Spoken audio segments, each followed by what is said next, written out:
I would like to call to order the Placer County Planning Commission, a continuation of our meeting from, can't recall what date, but today is November 10th.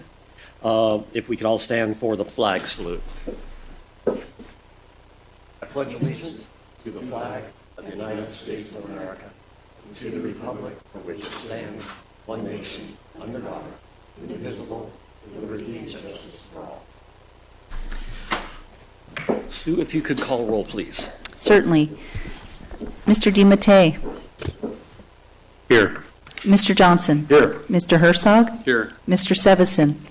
Here. Mr. Hauge. Here. Thank you.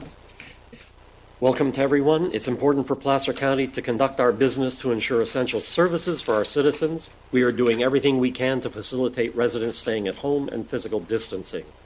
We encourage the public to engage in the process. With that in mind, our public comment for the meetings will be offered in person and through a remote virtual process. Citizens who wish to comment today should be prepared to comment via the Zoom platform. To join virtually online, click on the link on the Planning Commission homepage. Please make sure your microphone is muted. You may also call in using our toll-free numbers to hear the meeting at 888-788-0099 or 877-853-5247, and please enter the webinar ID 846-4007-1689. Please press star 6 to mute yourself. If you would like to make a public comment virtually, please raise your hand with a hand icon at the bottom of the page.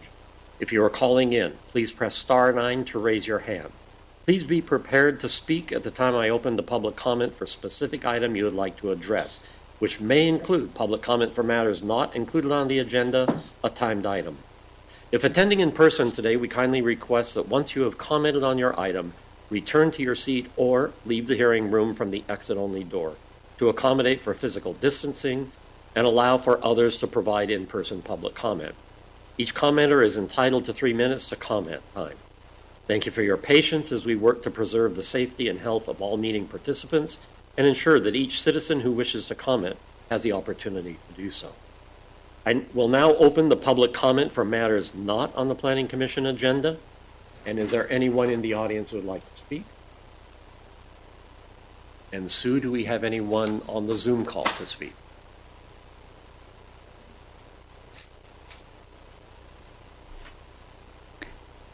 Lisa, would you like to make public comment for things not on the agenda tonight? I'm sorry, yes, I was raising my hand for the redistricting part, so I'll lower it back and then re-raise it after you're done. Thank you. Okay, thank you so much. Any other hands? Okay, with that, with no other comments, the public comment for matters not on the agenda is now closed. So at this time, we are moving on to the timed item, the redistricting workshop. Members of the public may now raise their hands, press star 9 if you're calling in, to begin queuing in for public comment on the item, which will not begin until the item presentation is complete. Nikki Stregan, Senior Planner, will be presenting the item. Nikki? Chair, if we could, it's 6:03 and it's a 6:05 start time for that, so. What's that? It's 6:03 right now by my clock, and it's a 6:05 start time, so if we could wait 2 minutes. I saw the agenda mailed to me said 6 o'clock exactly, but we'll wait 2 minutes then. So Jane, it looks like you're going to make the presentation? All right. So we're going to wait for 2 minutes for Jane to start her presentation.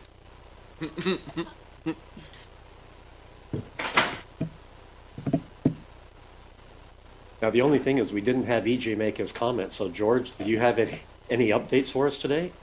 None. Sorry. I have no comments for you. All right.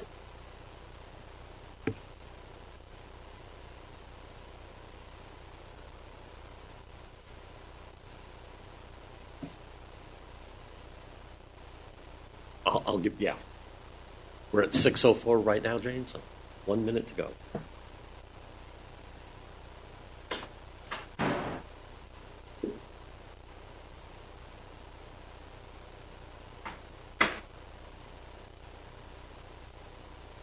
About 10 seconds to go.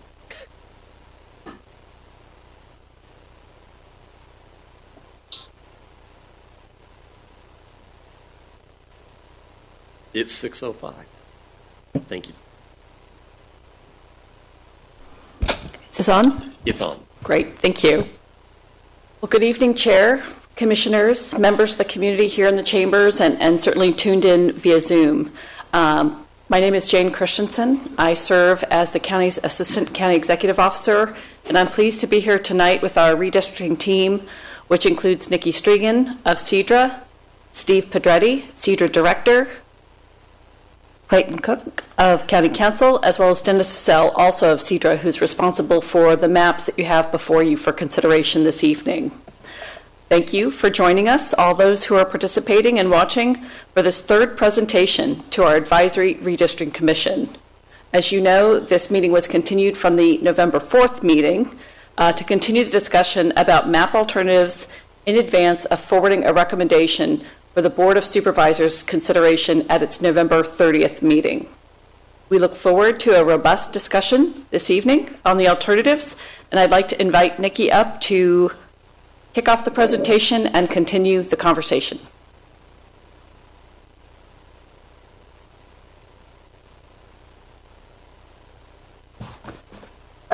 Good evening, Commissioners. Nikki Strigan, Senior Planner with your Community Development Resources Agency, here tonight to make this presentation to you per your continuance. So, and thank you, Jane, for the intro. I'm going to provide you with a quick overview of some of the background we've been discussing, but mainly the timeline, a little review of the legal criteria, and then we'll recap some comments from November 4th, and then we'll look at map alternatives. You'll note that we're toward the end of the timeline that you can see on the screen. Moving toward the end of the timeline and quickly approaching a November 30th board meeting that we have scheduled, at which point we'll bring forward your commission's recommendation to the board. You can see how far we've come with regard to public outreach and education, community meetings. We are over halfway through our public hearings, and but certainly still feeling the pressure of that compressed timeline with a deadline to adopt maps on December 15th. So again, some review here. The legal criteria that your commission will be relying on and leaning on, which is consistent with the California Elections Code, which outlines the criteria and process, aligns with the Voting Rights Act, and then outlines the criteria that's listed here in priority order. So we talked a lot about that last time, but that priority order is contiguity, that maps should have contiguity, integrity of neighborhoods and communities of interest should be respected, integrity of cities and census designated places should also be respected. Maps should follow natural and artificial barriers that are easily identifiable, including streets. And then geographic compactness is the last piece of that. So again, I want to emphasize the priority order that these follow. And as an example, and I think that was highlighted in our last presentation to you or in the last round of public comments, communities of interest, for example, is ranked higher than cities and census designated places. And of course, that is up to your commission to make that judgment and determination as we move forward. Some additional factors that your commission has evaluated and was developed in consultation with the multidisciplinary team that's been working on this include existing district boundaries, using them as much as possible and not making significant changes, community plan boundaries, specific plan areas, especially entitled specific plan areas, minimization of segmentation of incorporated cities, a balance of rural and urban constituents, and then following existing voter precinct boundaries where possible. Again, these come after the criteria on the previous slide. So to recap some public input from the last time we met, 25 public commenters provided live public testimony at the hearing last week. Over 50 public comments were received on that November 4th staff report, and they addressed the following things on your screen. They emphasized communities of interest as a priority, in priority rank. Rural communities of interest were spoken about extensively, including Loomis, Penryn, Newcastle, and Granite Bay, comments that noted that they are very similar, to keep them together, and that kind of thing. City of Rockland was also represented, advocating to keep the city within a single district. There was comment about the elimination of that northwestern portion of District 4 that runs along Highway 65. In particular, that was reflected in the public generated maps. Communities of interest in the city of Roseville, especially defining them west of Fittement Road, came to light in our last round of public comments. There was concern over residences of candidates and incumbents under alternatives C and C2. And then there was public support for the public generated maps D, B2, and P1C.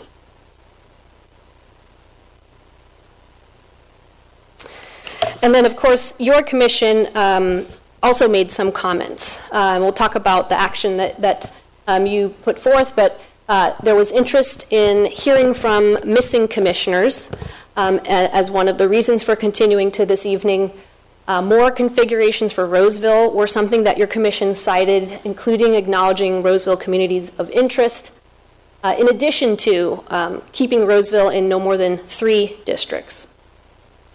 There were comments made by your commission regarding addressing unincorporated area issues, that incorporated cities have certain services, whether through public works, public safety, and land use controls, and that the issues of unincorporated areas are of importance for your commission.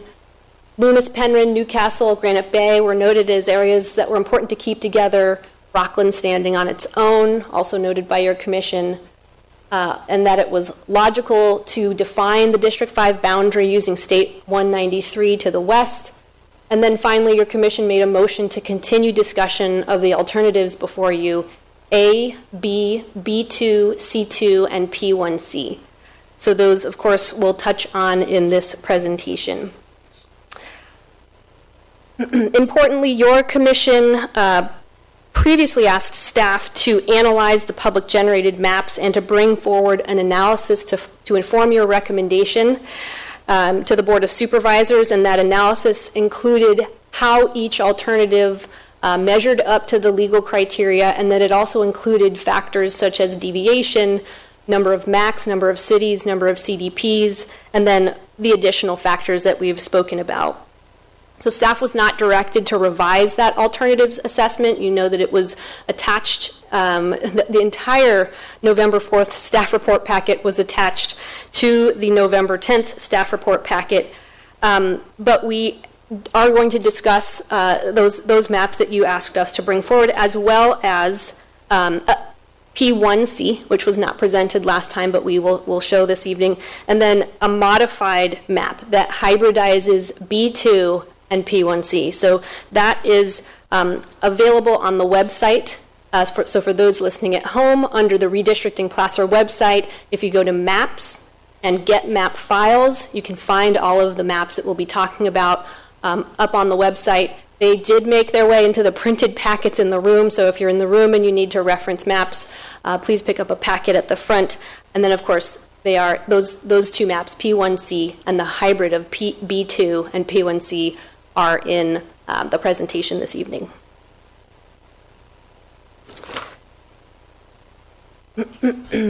So in order to avoid redundancy, I'm going to do a quick flyover of the maps that you asked because we did a more in-depth review of them at our last commission meeting, but I'll begin with alternative A.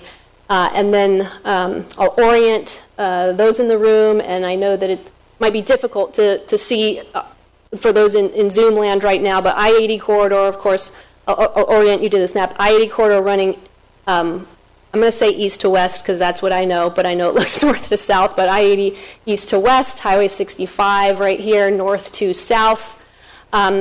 These maps are the ones that show where change areas are, where lighter colors move to darker colors. That's the added portion to a district.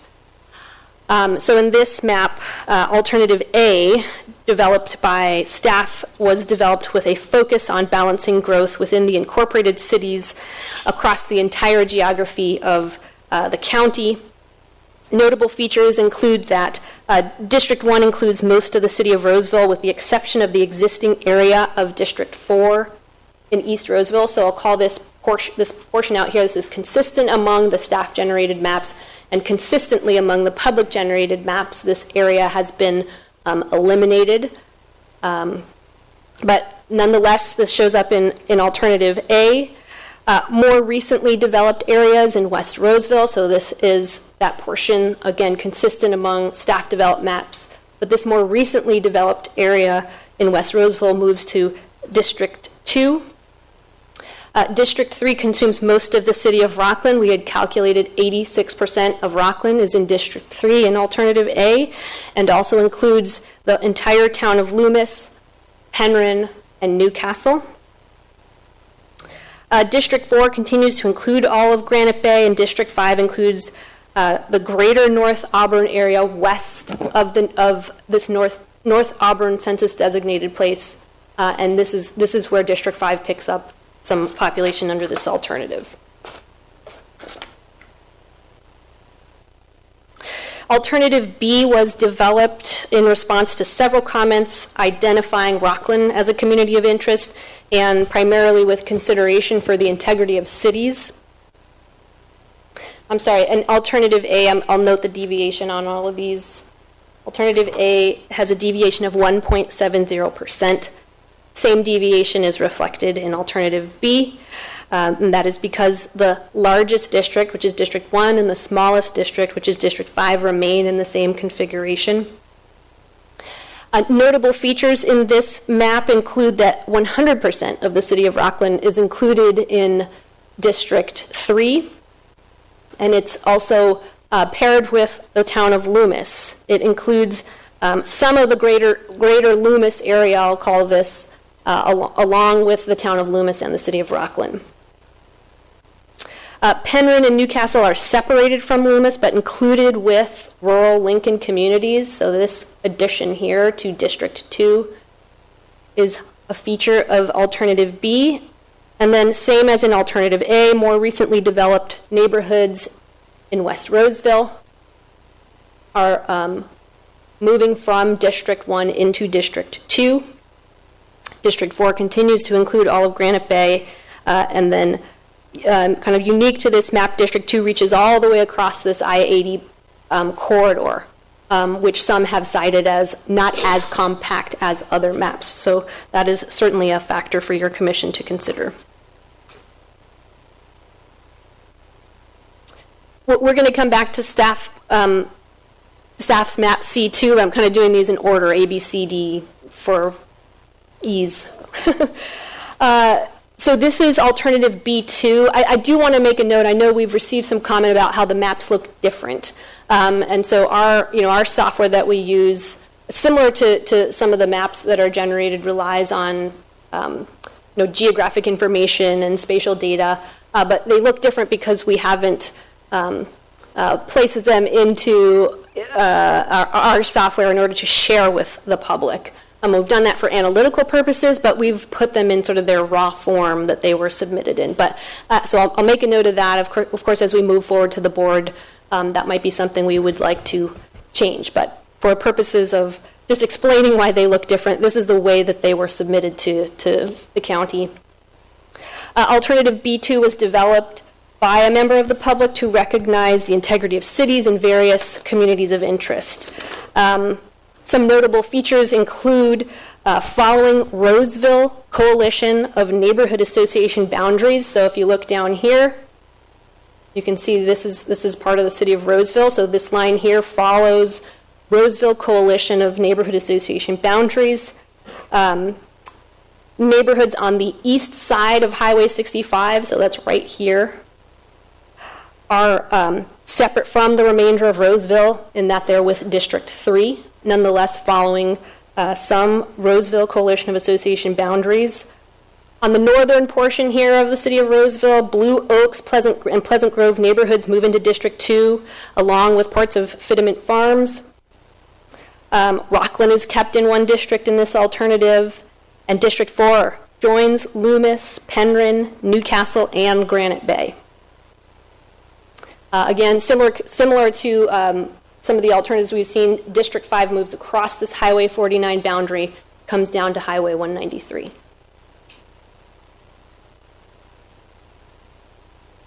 So alternative C2 is a staff-generated map. It was made at the request of one of your commissioners and has similar characteristics to alternative C, which was developed with consideration for the preservation of rural census-designated places and communities of interest in the lower Sierra Nevada foothills. So regarding communities of interest, Penryn, Newcastle, Loomis, and the greater North Auburn area, this is all remaining in District 3 under alternative C2. And actually, I'll come to the change. I think we have a slide that shows the exact change. But Penryn, Newcastle, Loomis, and greater North Auburn are in District 3. Currently developing areas of Whitney Ranch are in District 3.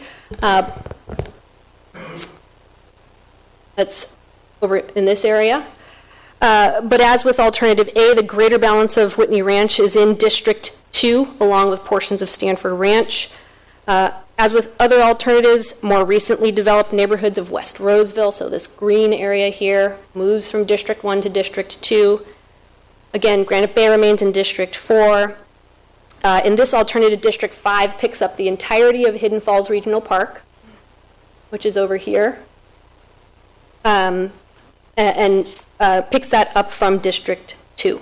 The deviation on this map is 3.6%, and I think this next slide may show the change request. So to specify the difference between C and C2, this is Baxter Grade in North Auburn, so this was moved back into District 5, and then this area from District 2 was requested to be in District 5. This is a canal of some sort. This is Garden Bar Road, Fowler Road on the western boundary and Highway 193 here on the south.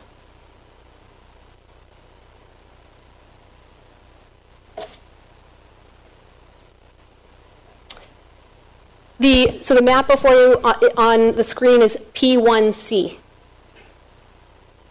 This alternative is a derivative of map P1, which was created with communities of interest in Roseville in mind and some balance of unincorporated communities of interest. And it was derived as an option to keep cities wholly within single districts. I'll touch on why your commission is able to consider it, even though it wasn't presented at the last meeting. The commission, of course, made a motion to continue their meeting to further consider several maps, which is within their purview, your purview. While staff didn't have the opportunity to evaluate this map as of the November 4th meeting or by the publishing date of the staff report for today, it's being discussed for consideration. And like all the maps, with your commission's direction, can be forwarded to the board as a recommendation. Justification, of course, for your commission's consideration is found in the November 10th staff report and was included as part of your deliberation last week. The submission, as I mentioned, is posted on the Redistricting Placer website. That was done last Friday, the 5th, and again, I'd mentioned this is in the staff report packet on pages 140 to 141. It's also in the back of the room, also on the website at the Redistricting Placer page at Maps, Get Map Files. So if you don't see it well on the screen here, hoping you can follow along. And I will describe a little bit about what's happening here. So District 1 follows the city of Roseville boundary along its northwestern side all the way until I-80. So again, this map removes that area of District 4 right along the Highway 65 corridor. But District 1 follows this line all the way to I-80 and then departs from I-80 at Atlantic and Vernon Streets. That's the boundary of District 1 on the southern side. District 2 includes West Roseville, west of Fittement Road. So this is Fittement Road running north-south. District 3 includes the entire city of Rockland and the town of Loomis. District 4 includes, again, this part of Roseville. This is an eastern part of Roseville and keeps that joined with District 4 in Granite Bay, but also includes Penryn, Newcastle, and portions of Lincoln, rural Lincoln. So it kind of wraps around to Penryn, Newcastle, CDPs, which cross over the I-80 corridor and then comes up to this part of Lincoln. District 5 comes all the way across the northern boundary of the county, and it splits the community of Sheridan. So Sheridan census designated place is divided here, but that is the breadth of District 5 in this alternative. Some key observations or key things in this map: Roseville is in 3 districts. Loomis is divided from Penryn, Newcastle, and Granite Bay. And as I noted, Sheridan census designated place is divided between districts 2 and 5. Some observations again made from staff: District 5's reach is quite large. And then District 4 may not be considered as compact, bypassing the nearby town of Loomis here for more distant populations in greater North Auburn and rural Lincoln.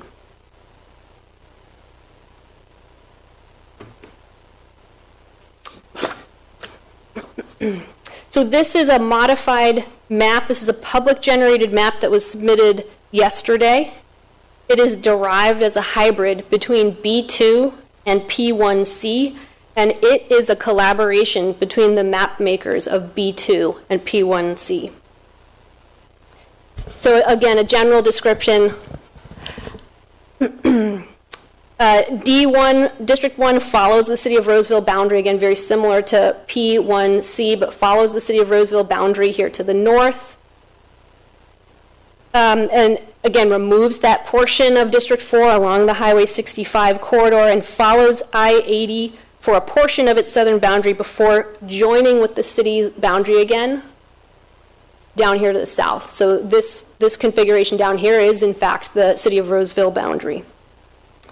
District 2 includes all of West Roseville to the west of Fitiment Road. So again, this is Fitiment Road. There's a jog here. You know, it's difficult to see if you're in the hearing room, but on the map there's a little jog to the east and then straight north that follows a creek of some sort and then follows a parcel line to the north. Did I get that right? Okay.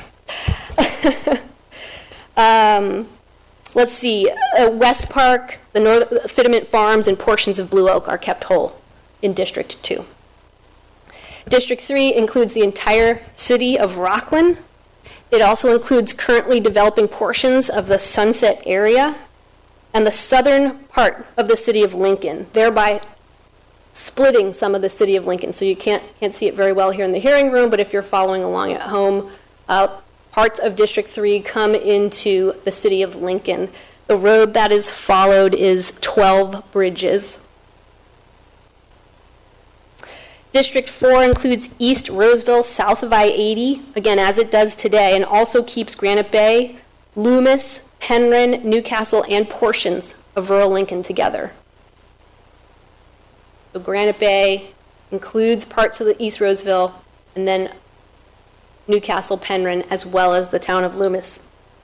And then District 5, somewhat similar to other configurations, comes across this Highway 49 border down to 193, but it also picks up this portion of District 2, which is Hidden Falls Regional Park.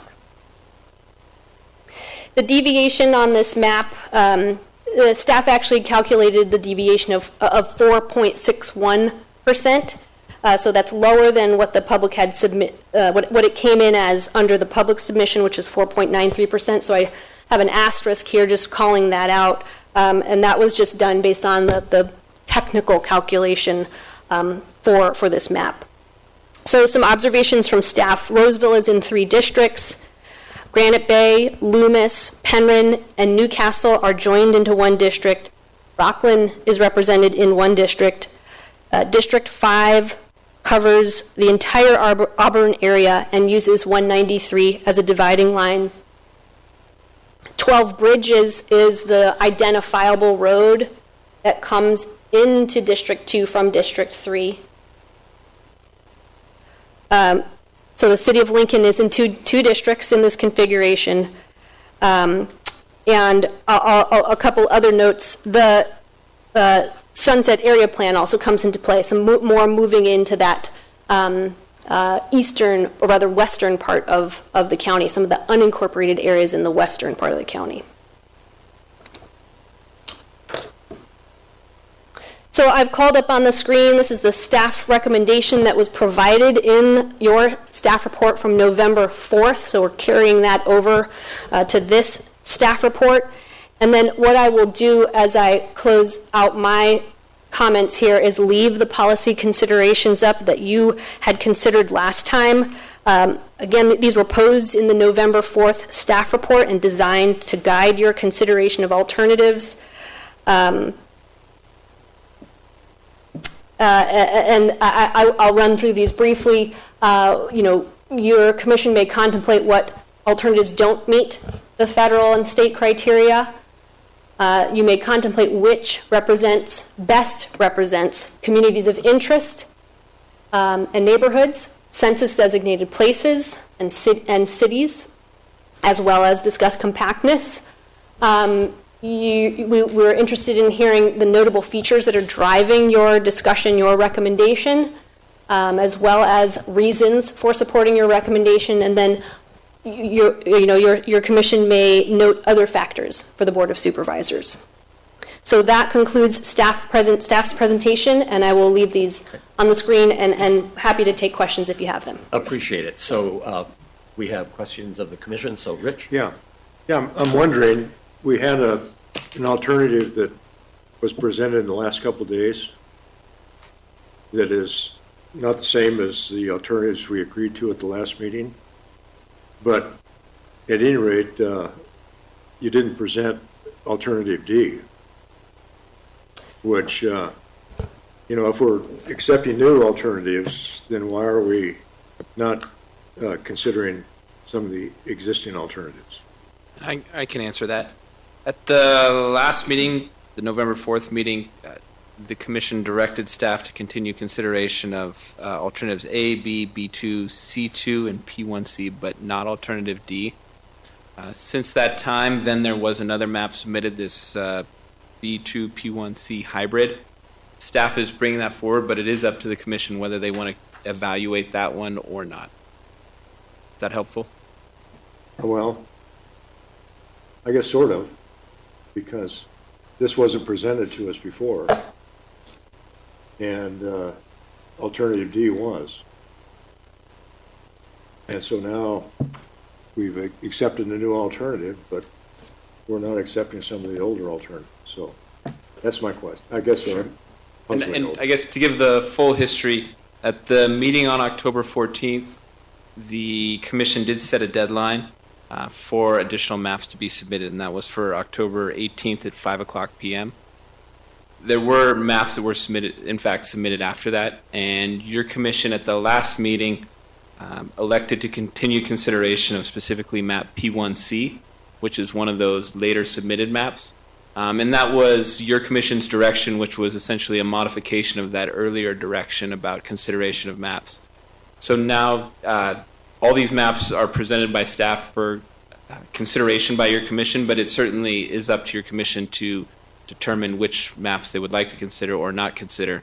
The last direction from your commission was to not continue consideration of alternative D, but certainly if the commission would like to change its mind or direct staff otherwise, that certainly is okay. possible. Well, we can pursue that. I guess I'm just questioning why we're accepting new maps when we eliminated other maps before. Okay. And I guess the answer is the commission can elect not to consider maps that were submitted afterwards, but at the last meeting, the commission did elect to consider a map that had been submitted late. Okay, thank you. Okay. Other questions of the commission and staff? Larry, did you have any questions? Sorry.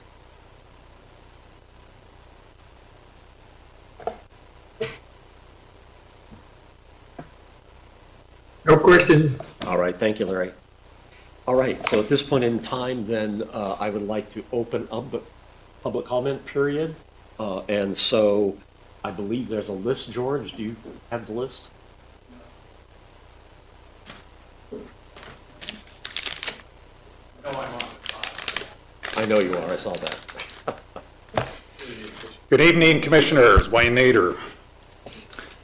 Hopefully you've had a chance to look in your packet. The narrative that I did on the reasoning for what we did with this new hybrid that you're seeing. And I want to address what Commissioner Johnson said. What we have done is we've blended B2 and P1C. And so, in effect, we have reduced from 2 to 1. And I think what we did was take the best of both. So let me go through what I wanted to share with you this evening. You've heard varying points of view and concerns from different groups about the maps under consideration. It may have appeared that it would be impossible to find any common ground amongst these groups. I am pleased to say that a collaborative effort of some of these groups came together to find a way to forward that would address the majority of the concerns and would have the right outcome for all residents of Placer County. I want to commend Amber Beckler, Julia Sweeney, and Lisa Larkin for the incredible work that was accomplished in the last 6 days to develop a map that reflected the right balance of respecting both the integrity of neighborhoods and communities of interest. The key issues to resolve were assuring that the city of Roseville had no more than 3 districts within it, and the lines were drawn in a way that was sensitive to the uniqueness of each area of the city.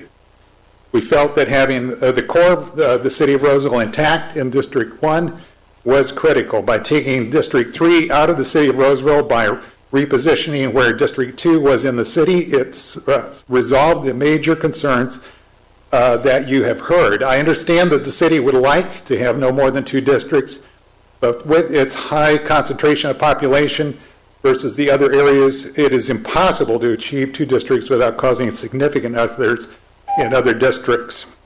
In appreciation of the city of Rockland's desire to be within 1 district, we had to rebalance the population numbers of District 3 to replace the numbers lost from its removal from the city of Roseville. In respecting the town of Loomis's wish to only be in a district that would cover the Loomis Basin region, we then had to push District 3 north into the south part of the city of Lincoln. We were able to keep it to areas that were distinct in their character and not go into Lincoln Hills. We did very little to District 4 and 5, other than now to bring the Horseshoe Bar Mac almost totally into District 4 and pushing District 5 to cover all of Hidden Falls, which is what Commissioner DeMattei had requested and was the outcome of Alternative C2, is now reflected in our map. We took the preferred element of B2, P1C, and not only made them better, but superior to any of the other maps you were considering. We strongly encourage you to recognize how the community has come together to objectively make this the best outcome for all the residents of Placer County. Thank you. Thank you. George, could you read the list? I have the list now. Next will be Julia Sweeney, then Jennifer White, followed by Mark. I don't know how to say your last name. I think it's maybe Dial. Daly. Followed by you. You're third. Thank you. Yep. All right, Julia. All right, thank you. Hi, my name is Julia Sweeney, and I want to start by thanking you for having this meeting. I know at the last meeting there was a lot to discuss, and I'm glad that you recognized that we needed a little bit more time, even on this shortened, time frame to making a decision. I want to speak in support of the hybrid map. When we left that long meeting last week, I think that we all heard really positive things about different maps. And so rather than different map makers and groups calling in support of different maps, digging in their heels and defending their map, we came together to build a better map. And I think that's pretty incredible. So I was really delighted to collaborate with the makers of Map D, Map B2, P1C, the P map series. And it's a real iterative process. And the fact that we could take what was identified as the positives of each map. People liked B because it kept Rockland together. People liked P1C because of the emphasis on some of those communities of interest that were being split up before. People liked parts of D or C and other maps because they kept some of our rural areas better together. Now, I am not an expert on the rural parts of our county, so I got to defer to the community members who are the experts on that. And just like I'm not an expert on Penryn or Newcastle, they weren't experts on Roseville. And so we all got to bring our perspective. And the great thing is all of you represent a different perspective from around the county. And so when we think about how to balance the different needs and who is going to be represented and how, I think it's really important to just protect our communities of interest and listen to what the different groups are saying. So shout out to the community for coming together in the last less than a week. Staff knows this is no easy task. So shout out to them too, but I really think that you have an opportunity to say something to Placer County tonight, and that is we respect our communities and we want the people's voice to be heard. So thank you, and I hope you will support the hybrid map. Thank you, Julia. Next.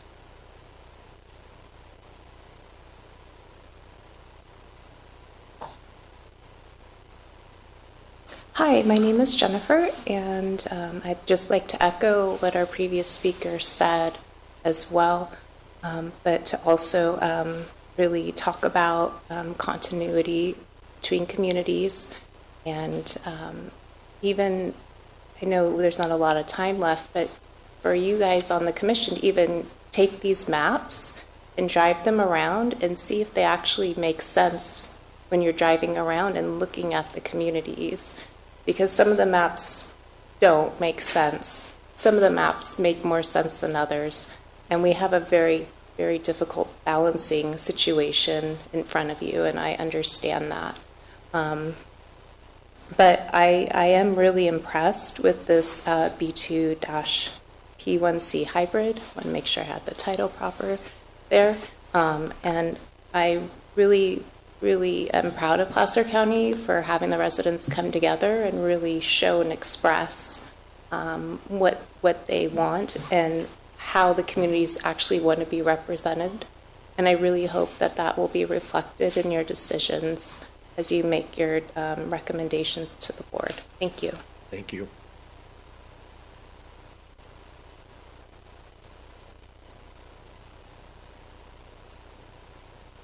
You were third, so yeah. I'm third, yeah. Number three. Well, I'm Mark D'Ailey, and I'm a citizen of Rockland. And I know that 3 of the 5 alternatives keep Rockland under one district, and that is best for Rockland. We've grown up. I mean, we have 71,000 plus residents, and I just feel that's the best representation for our community. Thank you. Thank you. Hey, George. Yes. Next will be Cheryl Burkema, followed by Jason Wedge, and then Bill, what was it, Halden?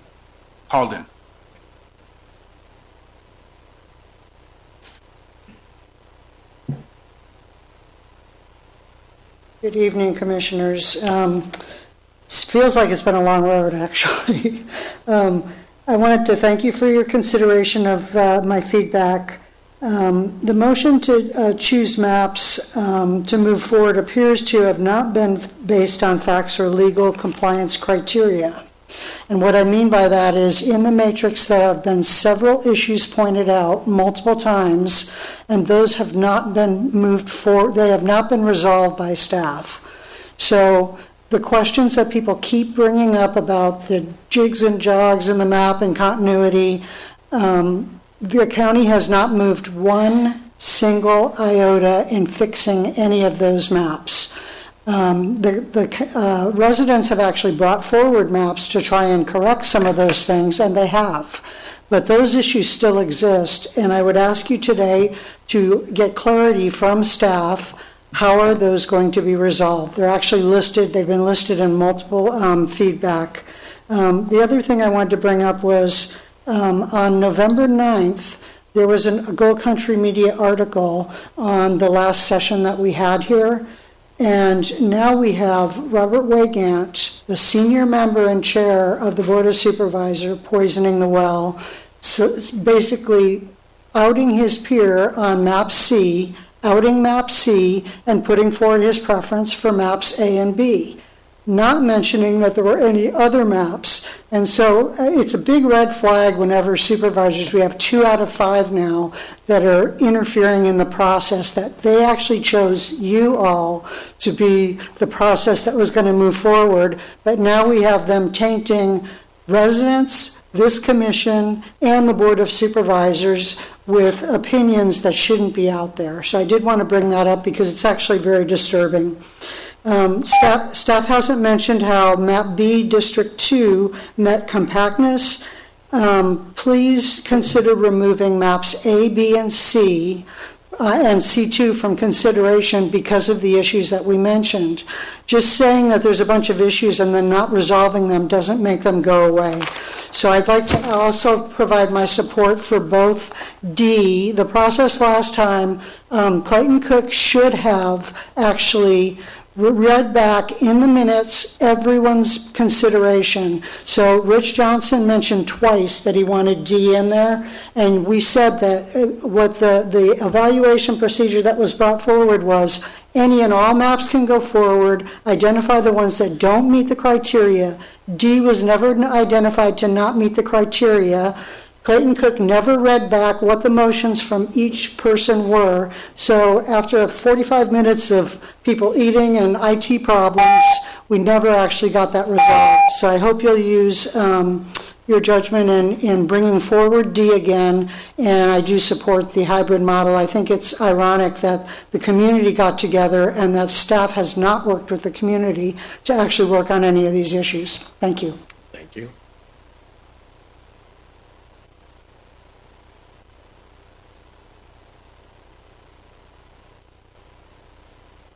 Good evening, Commissioners. My name is Jason Wedge, and I just want to regenerate.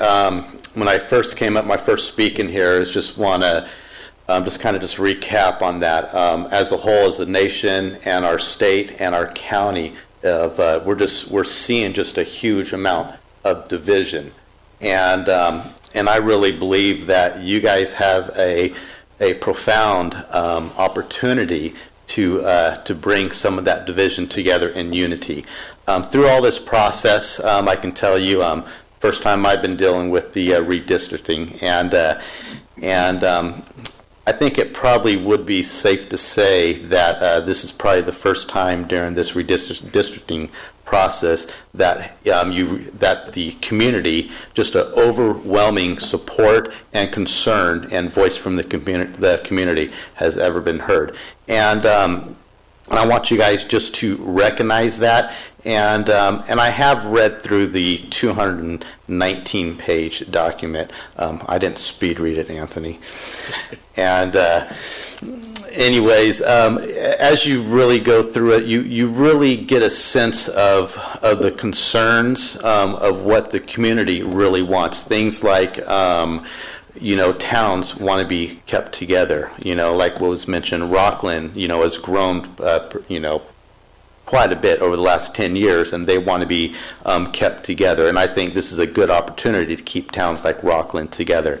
And the two maps by the community we've seen come together, B2 and P1C, I was actually really encouraged, like the last speaker said, that instead of pursuing and trying to advocate for your map, they came together in unity and to create something of what they've been listening to the community in their areas, and let's come together and create something that we all want together as a community in Placer County.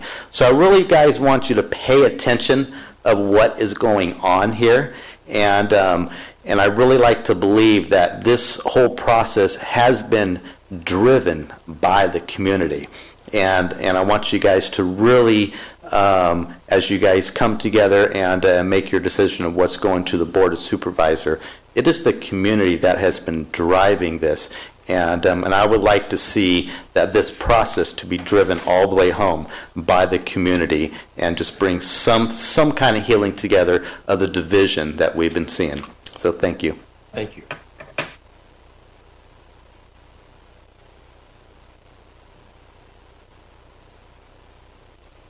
Hello again, Bill Halden from Rockland. I just wanted to bring forward a few things I've seen in the hybrid map, the addition of the unincorporated area west of Highway 65 with Rockland. It's an unincorporated area. I would say that's a pretty logical move. Those folks actually have a Rockland mailing address. Many of them think they're in Rockland. It's mostly a business area, but the primary access point for that area is Sunset Boulevard into Rockland. So when I saw that added, that seemed very logical to me. At some point in the not too distant future, the Placer Parkway is going to go from Whitney Ranch Parkway west, so that if there was other area that you wanted to add that's currently unincorporated, that would also, I think, be a logical thing to connect Rockland with. I've also heard some comments I just wanted to address. Some people seem to think because we're an incorporated city, we don't rely on the county. And frankly, over the last 2 years, it's really brought to the forefront just how much everybody in the county relies on the county for health and human services over the last 2 years, where the county was directing basically what could happen countywide. So for us, that's very important. But the County Board of Supervisors also has a role in our electricity rates, wastewater, transportation, garbage, law enforcement and criminal justice, our library. Rockland is actually the biggest participant in the Placer County library system. Roseville and Lincoln have their own systems, but we're all in the Placer County library system, and it's a very important feature in our community that is run by the county. The Placer County Water Agency, I know that's not why you're here, but these districts will flow, no pun intended, to the Placer County Water Agency. Rockland is completely dependent on the Placer County Water Agency. They do everything for us. In Roseville, they have their own water system. Lincoln is a wholesale buyer, but we in Rockland have basically, again, completely reliant on the Placer County Water Agency, making that agency's representatives very important to us. And lastly, just remind you of our concerns with A and C. They both split up the community of interest of Whitney Ranch. It's a neighborhood, it's an HOA, split not quite down the middle, but not far from it. And they split up the community of interest of Rockland. And as a city council, we spend a lot of time bringing the whole community together. We have a school district together. We have all kinds of sports clubs together. There's a lot of things that unite us, and I hope that you would keep that in mind. My last point, again, is A and C also require the district supervisor for District 2 to represent 3 big cities of Placer County, which would be one heck of a big job to be responsible for Roseville, Rockland, and Lincoln. Thank you. Thank you. Are there any others in the audience? Okay. Then Sue, if you would begin going through the Zoom calls. Lisa, unmute your mic. You'll have 3 minutes.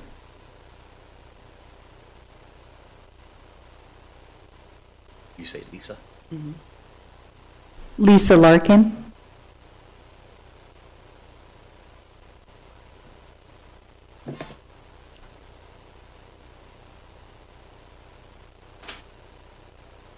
Lisa Larkin, could you unmute? You have 3 minutes.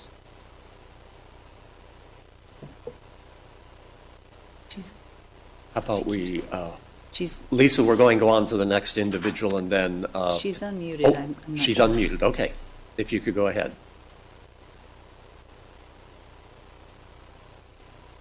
Okay, We can't hear you, Lisa. right.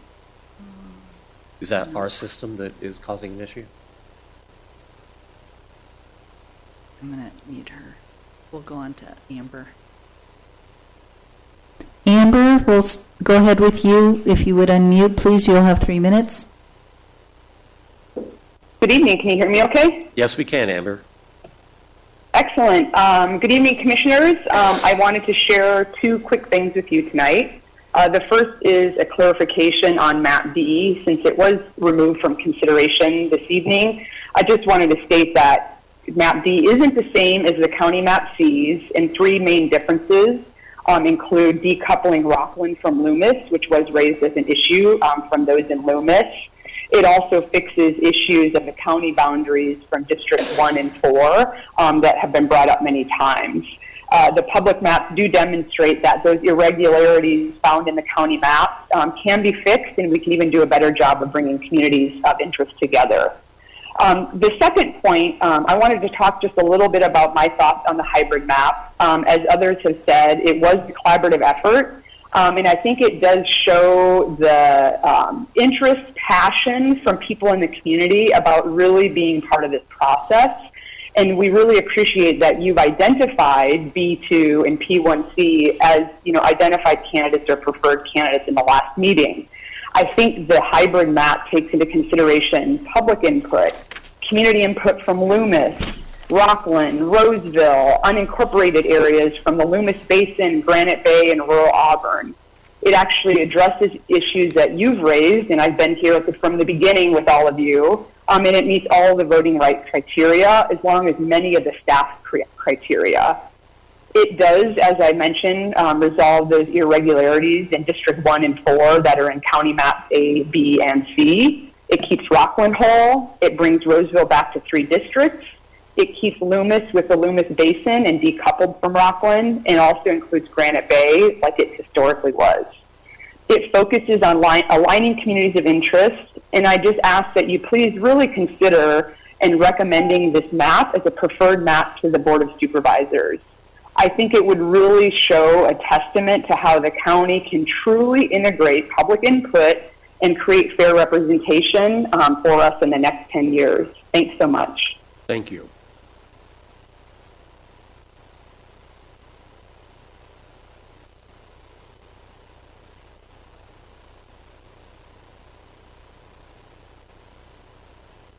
Kathleen, you'll have 3 minutes. Thank you. My name is Kathleen Crawford, and I live in Roseville in District 1. I have been in District 1 the entire 10 years I've lived in Roseville, and I appreciate the changes that were made for the city of Roseville. The original maps were really very unsatisfactory and split many communities of interest. I am calling in support of the hybrid map. Previously, I've written to you about my support of P1C3. So I'm very impressed by the fact that the hybrid map has brought together a lot of comments and given them a satisfactory resolution. No map is perfect. I'm sure there's going to be somebody from Lincoln who might complain about Lincoln now being split into 2 areas. There's no way to make every potential population happy with a map. But I think this comes the closest that it can come, and it shows a great deal of community input and community support. So I'm hopeful that you will, in fact, send this map to the Board of Supervisors as the preferred map, as the map that settles most of the issues, and therefore will bring the greatest consensus. It also takes into account future growth in the county. I mean, most of the growth continues to be in the South Placer region. So looking at districts 1, 2, 3, and 4, there's going to be continuing growth and continuing boundary changes. And I think that by starting with the current configuration, you can address those issues best in the future. So please support the hybrid B2 P1C3, I guess, I'm not sure anymore, but the hybrid map. Thank you for your attention to this. All right, thank you.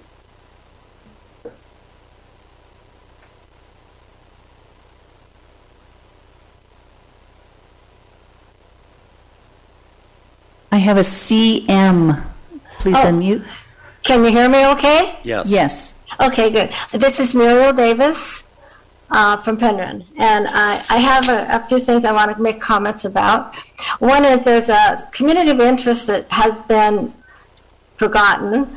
Penryn, Loomis, Newcastle, and Rockland have been a community of interest. Sorry, wrong button. That was me. Where did she go? Sorry. Hold on, we'll get you back. This is just. How's that? Okay, now you're back again. Oh, okay. Did you hear what I said before?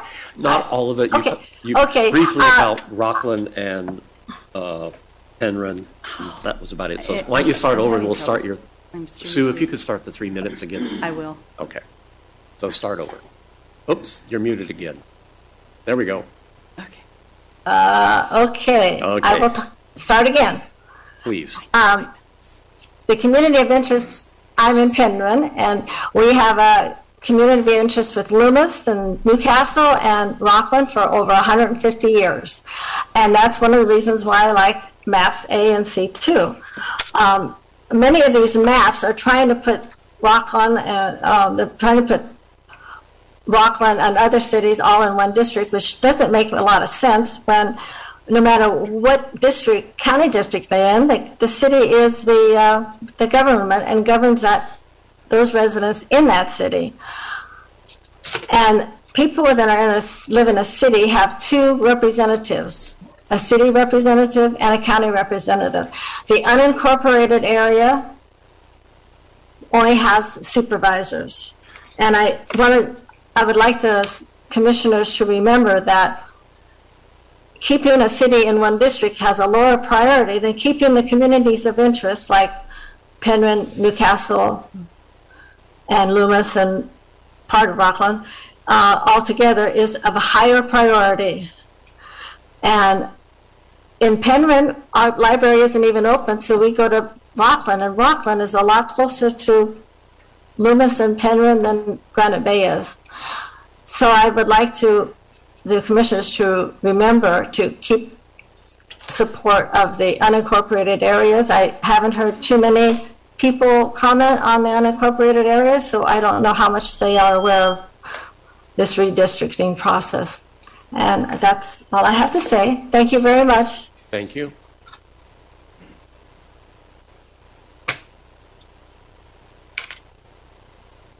Karen, you'll have 3 minutes. Thank you very much, folks, for hosting this meeting. We really appreciate your response to the very many comments that were made at the previous meeting. First of all, one thing, Lisa Larkin has checked in twice, and you couldn't hear her, so try her again.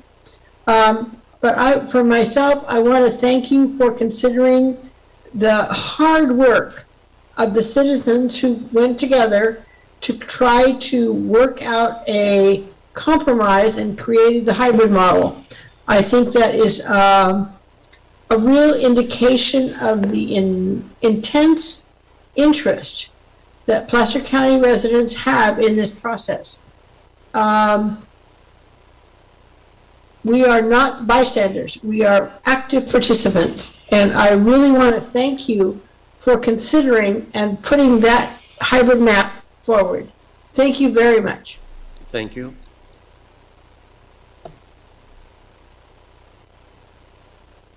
Michael, please unmute. You'll have 3 minutes. Hi, can you hear me? Yes, we can. Hi, I know it says Michael. This is Tina Begley, and I'm using my husband's computer, sorry. I wanted to also lend my support to the B2 P1C hybrid map. That one has the most community support, and I love that the community came together to create that in answer to the ones that the county had put out there. I think that the other maps have been tainted by the meddling of the supervisors. So if any of those end up being the maps that are chosen, I think that there'll be some resentment from the public. So once again, I'm really liking the hybrid model. I think that best answers the problems that we've been having. Thank you. Thank you. Perry, please unmute your mic. You'll have 3 minutes.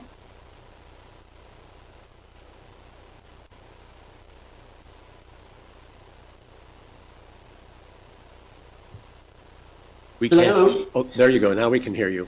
Oh, good. My name is Perry Lustgarten, and I am trying to save a little time here so that my preamble will get cut down to hopefully just the bones of what I would like to say. I would like to certainly support everything that everybody previous to my speaking indicated about their feelings. Oh, sorry, that was me again. I'm sorry, that was technical issue on our end. We'll bring you back here in just a minute, Terry. Oh, is he ready? No. Yes. Okay, is that better? There you go. Okay, wonderful. Quickly, I'll just say 2 publicly generated maps, the B2 and the P1C, have been combined to present the best parts of both those maps and is now called the hybrid map, for lack of a better phrase, and I won't try to change that. And I personally believe that because of the efforts of the community is superior to other staff-provided maps while resolving most of Placer County residents' concerns. This map, particularly this map, and I'm a resident of Roseville, so I have an interest in that community. That map will represent Roseville with 3 districts instead of 4. And certainly the community of interest, which is a very important criteria of the process guidelines. Loomis, Granite Bay, Penryn, and Newcastle are put into District 4. Rockland is kept whole, and it puts all of Auburn together in District 5. I urge the Advisory Commission to recommend the community-submitted hybrid map to the Board of Supervisors. This process can finally issue district boundary changes which will influence our residents' ability to elect their representatives of choice. I urge the Advisory Commission and the Board of Supervisors to listen to their constituents. Residents should have the power to choose their supervisors next year through their vote, and the fairest way is to let the public choose the map that keeps their communities of interest as the highest priority. Thank you all very much for all the time you've spent with this, and I thank you for the opportunity to address this issue with you this evening. Thank you. Thank you.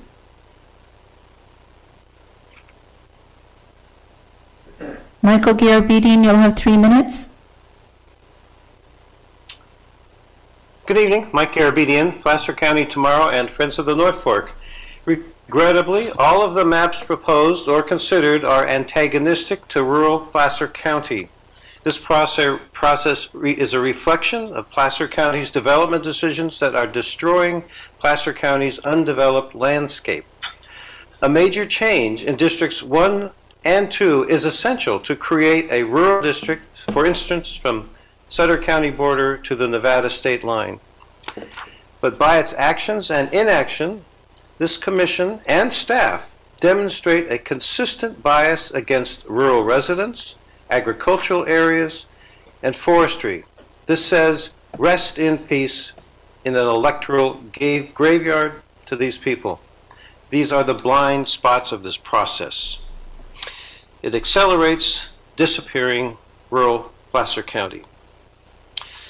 This effort is it is in the process of keeping these voices away from the Board of Supervisors. They are not now on the Board of Supervisors, and this process is in the process of assuring that they would not be in the future.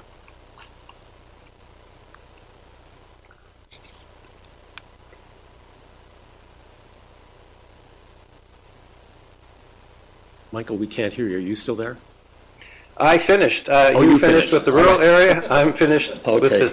Well, thank you very much.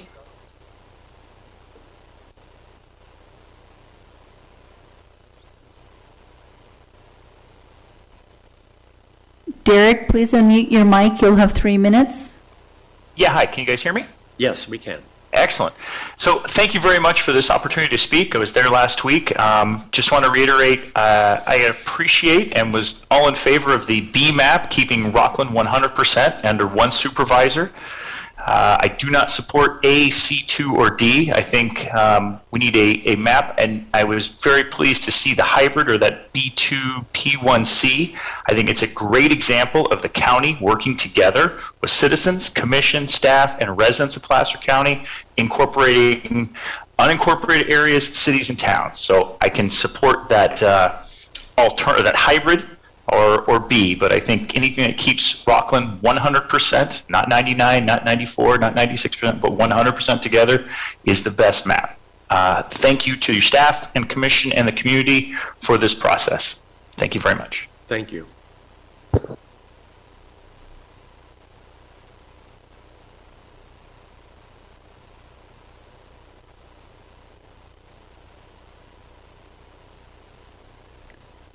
Lisa, please unmute your mic. You'll have 3 minutes. Okay, can you hear me? Yes, excellent. Okay, I'm going to hang up the phone, which was my backup. Okay. Okay. Yeah, I don't know what happened, because that first session you could hear me, and then when you put me back on mute to the next session, I couldn't. Good evening, commissioners and staff. I would just like to say a couple of things. First of all, if you have a better map in your possession, why would you not want to consider it? After all, this affects the residents of Placer County for the next 10 years. I would ask that you please be open-minded about a better map, and don't just disregard something because of when it was submitted. We have submitted, and I was the one that spent probably 80 hours creating all the different P-series maps, and I appreciate that staff took them in and presented them to you.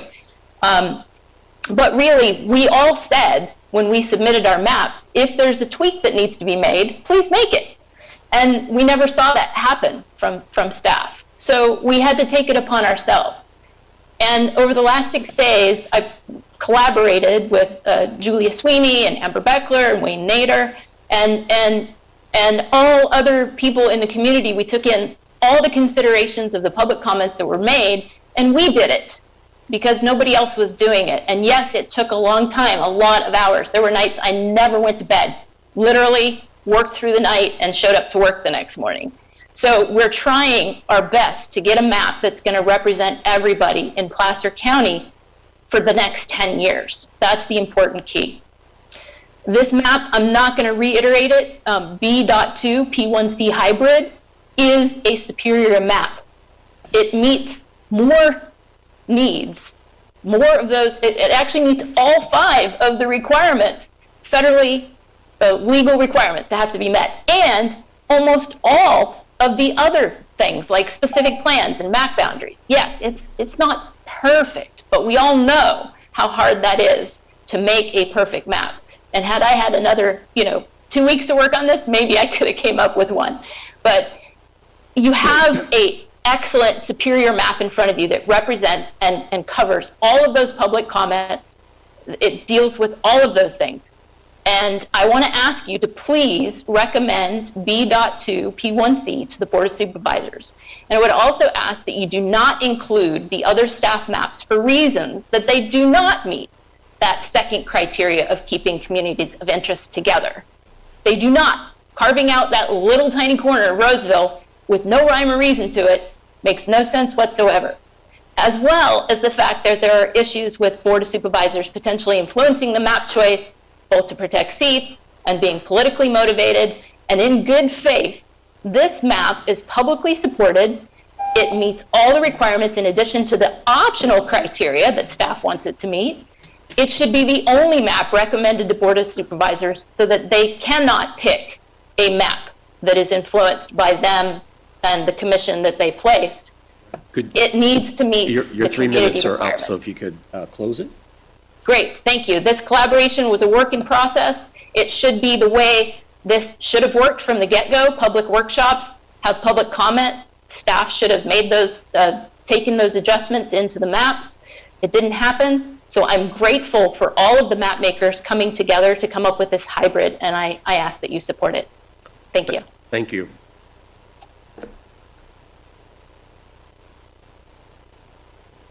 Chris Johnson, please unmute your mic. You'll have 3 minutes. Hi there, this is Chris Johnson. I'm sorry I can't be with you this evening. I also do want to support the hybrid map. But first of all, I do want to thank the staff for coming up with A, B, and C, because like in any product development, you got to start with a straw man. So we had 3 straw men, but the beauty of this whole process is we had people come from all over the county and put their inputs on the issues that they saw. And then we had a few brave souls spend hours, like I hear Lisa did, put those thoughts together and come up with a really good alternative. And I do support that one, and I hope you will too. Thank you. Thank you.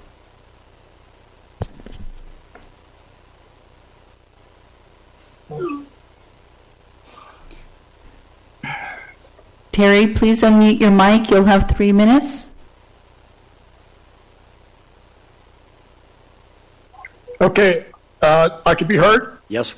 Yes. Good. I'm going to make it short. I'm in support of all the arguments for B.2-P1C hybrid, and I do agree with what the other people who have also supported it, and that's the end of my comment. I was going to make it short. Thank you for listening. Thank you.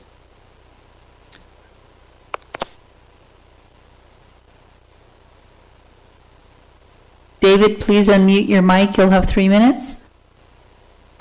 Thank you. My name is David Moore, and I live in the Sun City neighborhood of Roseville.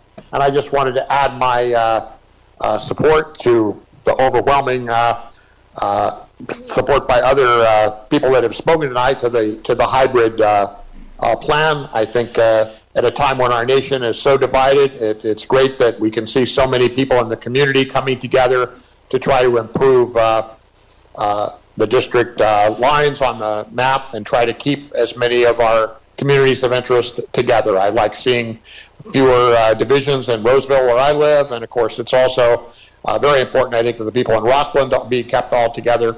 So I hope you will recommend the hybrid map to the Board of Supervisors. And I thank you all for all of your work on this, and also for the opportunity to speak to you tonight. Thank you very much. Thank you.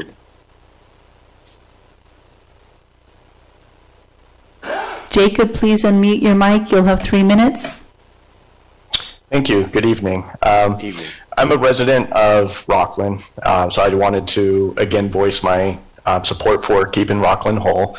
I also really wanted to voice my support for the hybrid map, as so many others have pointed out. It's being community created and community supported, and I believe in doing so it eliminates a lot of the potential bias that can be seen in the staff-produced maps from A, B, and C.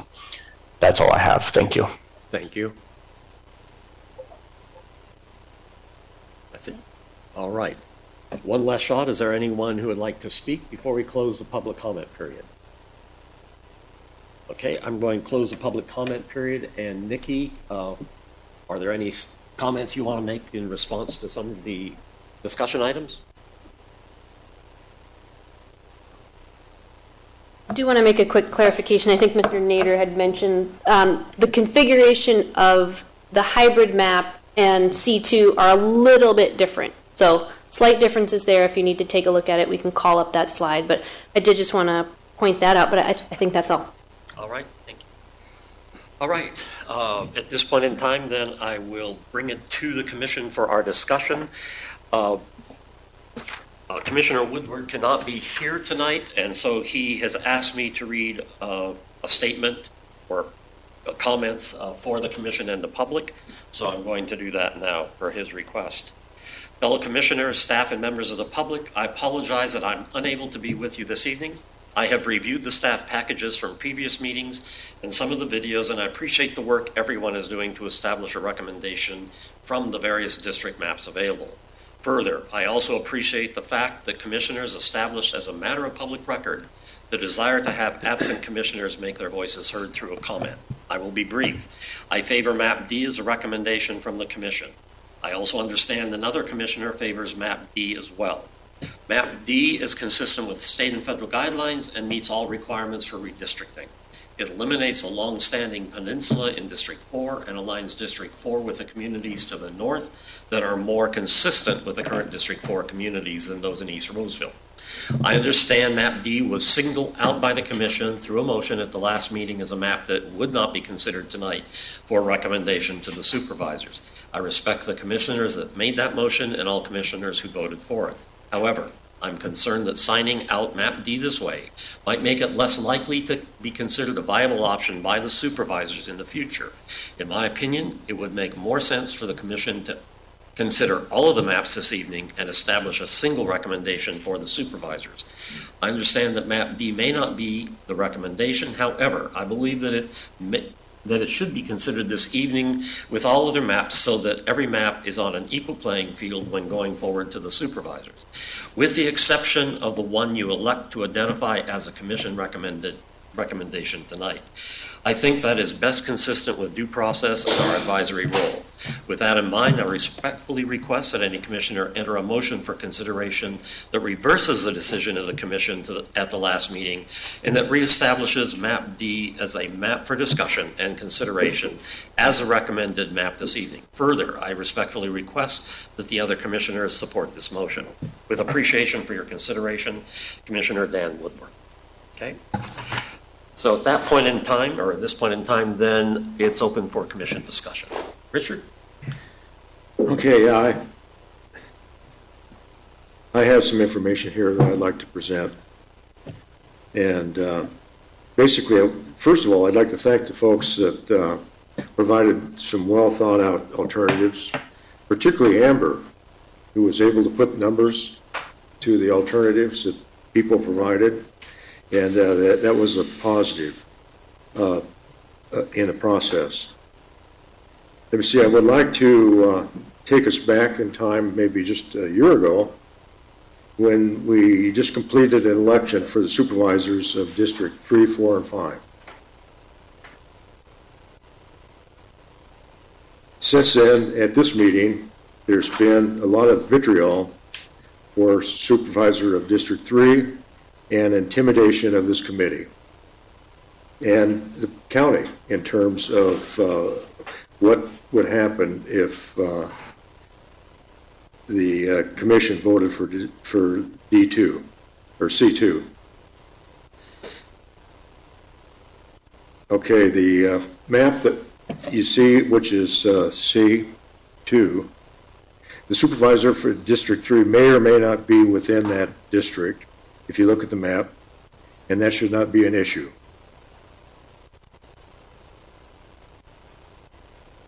The commission's purpose is not to associate with candidates. Public will have the opportunity in 2022 and 2024 to select their supervisor.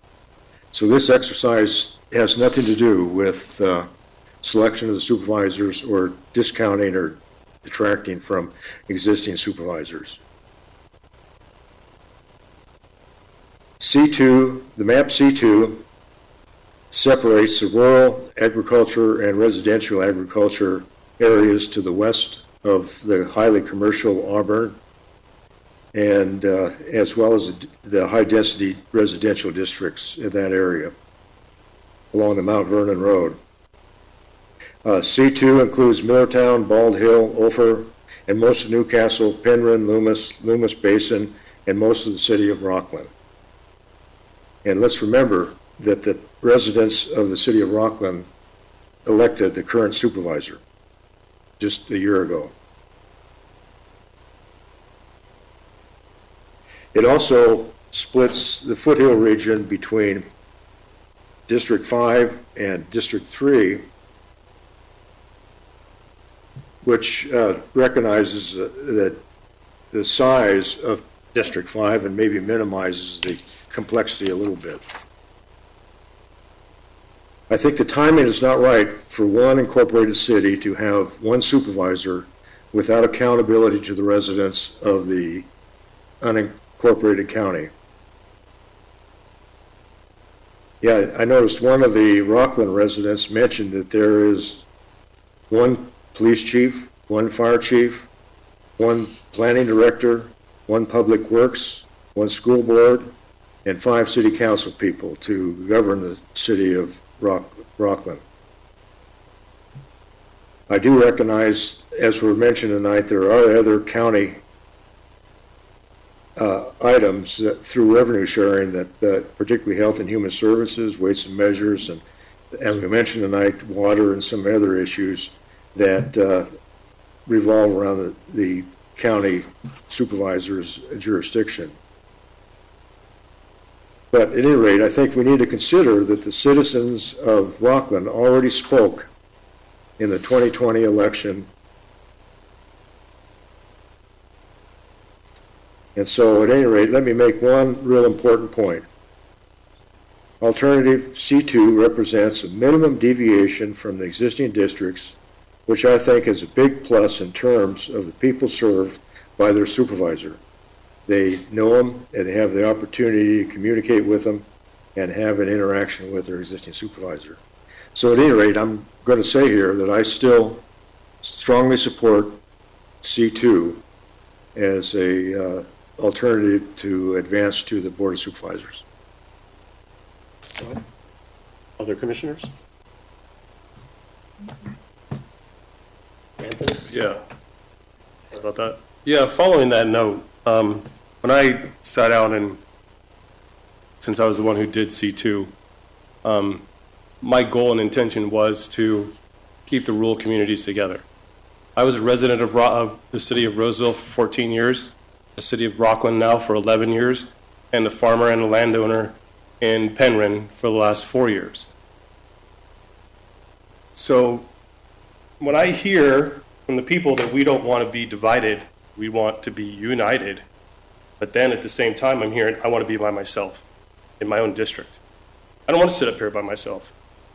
I think that I should love to have Nathan or somebody else help represent our community. So I'm hearing two different things from the public. We want to be united, I want to be by myself. How is that working out? For me, it doesn't. Because now you're taking this rural community, when I looked at this map, and it had nothing to do with any supervisors, because the supervisors could be gone tomorrow. They could be gone the next day. They could retire. Who knows what's going to happen? I didn't do this where people think that I'm doing this for a certain supervisor or other supervisors. I'm doing this because I'm looking out for the rural communities. My family's been farming in this state for over 100 years. And I'm hearing that we want to keep them together, but then we want to be separated. So my goal with this map is to try and get both. So I just wanted to put that out there. Thank you. Okay. Nathan? Thank you, Chairman. Got a lot of respect for my colleagues and appreciate the extension of the time to this week for everyone in the community to be able to just think about this a little bit more and have an opportunity for the community to rethink, some of the recommendations that are being made. I want to thank staff. You guys have worked hard really to think about some good options, and thanks for that. I also want to thank the community. I'm really proud of how the community came together and tried to think of an alternative that is from the people. I'm a fan of that. I think that's good. I like the hybrid map. I haven't had a lot of time to evaluate it, but I really like it. I have my scoring mechanism here. I'm an educator, so I need a rubric. But, with the criteria, the highest scoring maps with the maps that we had, in my opinion, are map A, map B, and then I had B2 and P1C, and that's not in order of the highest scoring. That's just in alphabetical order that they were listed. But considering the public's comment and what was shared today, I think they're submitting to their hybrid. And so I think the highest, and I was able to score while it was presented and thinking about it, as best I can. And I think maps A, B, and the hybrid B2, P1C maps have the highest score on my rubric at this point. Okay. Larry, do you have comment? No, I tend to agree. I'm leaning personally towards B2. I think the B is the best suited to my thinking of what's best for Placer County. Thank you. Thank you, Larry. It was interesting when I got the maps A, B, and C. I looked at B, and as I noted at the last meeting, I've had a lot of involvement in the Loomis area recently, and listening to people in Granite Bay all the way up to Newcastle, and also listening to Rockland. And I felt B was close, but it really didn't hit the mark. I thought B2 began to hit the mark, and I personally believe the hybrid map before us tonight absolutely captures the current position of the county of Placer. That you have District 5 covering all of Auburn. It's covering rural areas all the way up to the Lake Tahoe Basin.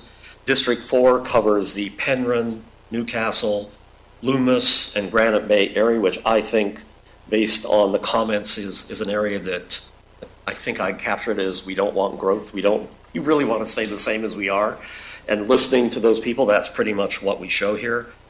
I think Roseville in District 1, there was a real concern of how it was put together, and I think Julie was the one who came up with this way to keep Roseville consolidated. And I believe District 2 right now is probably it's actually District 3 that probably could use some more people on deviation. But I think District 3 with Rockland going north really represents that community at this point in time. So personally, I would recommend only the hybrid map to the Board of Supervisors. Can we put the hybrid map up on the screen, please? And I'd also like to comment, thank you for all the hard work, and I actually got to talk to Amber for the first time, and thank you again for all your hard work as well. And sorry I couldn't get back to you sooner. Oh, did you want the map back up? The hybrid map, please. There we go. Is that the only picture we're discussing, can I make a comment? Yeah, please. I would say that. Let's open up. Yeah. Absolutely. I think I need to just bring to light that, the one issue, right, with this map in my district is the splitting of Lincoln. And if there was any way, to resolve that, I know you guys probably thought long and hard about that. But that would be the only area that, would be a concern for me here. It does make sense, though, that the 12 Bridges area might be included with the Rockland area, just geographically and part of a community of interest. So I understand why that 12 Bridges was the dividing line, but I just want to make that comment. I do want to say one more thing, and that is, we know where homes are going to be built in Placer County. We know where things are zoned at this point. I think it would have been, if we had more time, and maybe this is for the next 10 years, to think about an option where we look at what would be a possibility of a completely developed Placer County. What would those districts look like? What are we going towards? What are we headed towards? The 200-year plan, that kind of thing, where if we were fully developed, how would we even think about Roseville? How would we think about Lincoln? And maybe this could help guide our thoughts now, but just a thought. Okay. Were you going to speak, Anthony? No, I don't think so. Oh, okay. I thought when you. Okay. No, I was just addressing Nathan. Okay. I have some more comments. Okay. Yeah, I guess what I'm visualizing here is a city central map. that really doesn't address the unincorporated parts of the county. And for county supervisors, people who live in the unincorporated area are the ones that are totally dependent. You know, they don't have law enforcement, and they don't have county planning, they don't have all the amenities that a city council provides for the residents. And so, at any rate, you know, to me, like on the hybrid map where we have District 1, you know, I think the area south of baseline is going to be growing. And the supervisor in District 1 is, I mean, District 2 is growing too with the city of Lincoln, but the supervisor in District 1 needs to deal with that area as it grows. And the residents that move into that area are going to need the services, and the services are going to be provided by the county. Now you go to Placer Ranch up by the solid waste facility where the university is going in and those types of things. That's going to be in the county. And so the people that move into that area are going to have to be supported by a county supervisor. And so having cities that have their own little area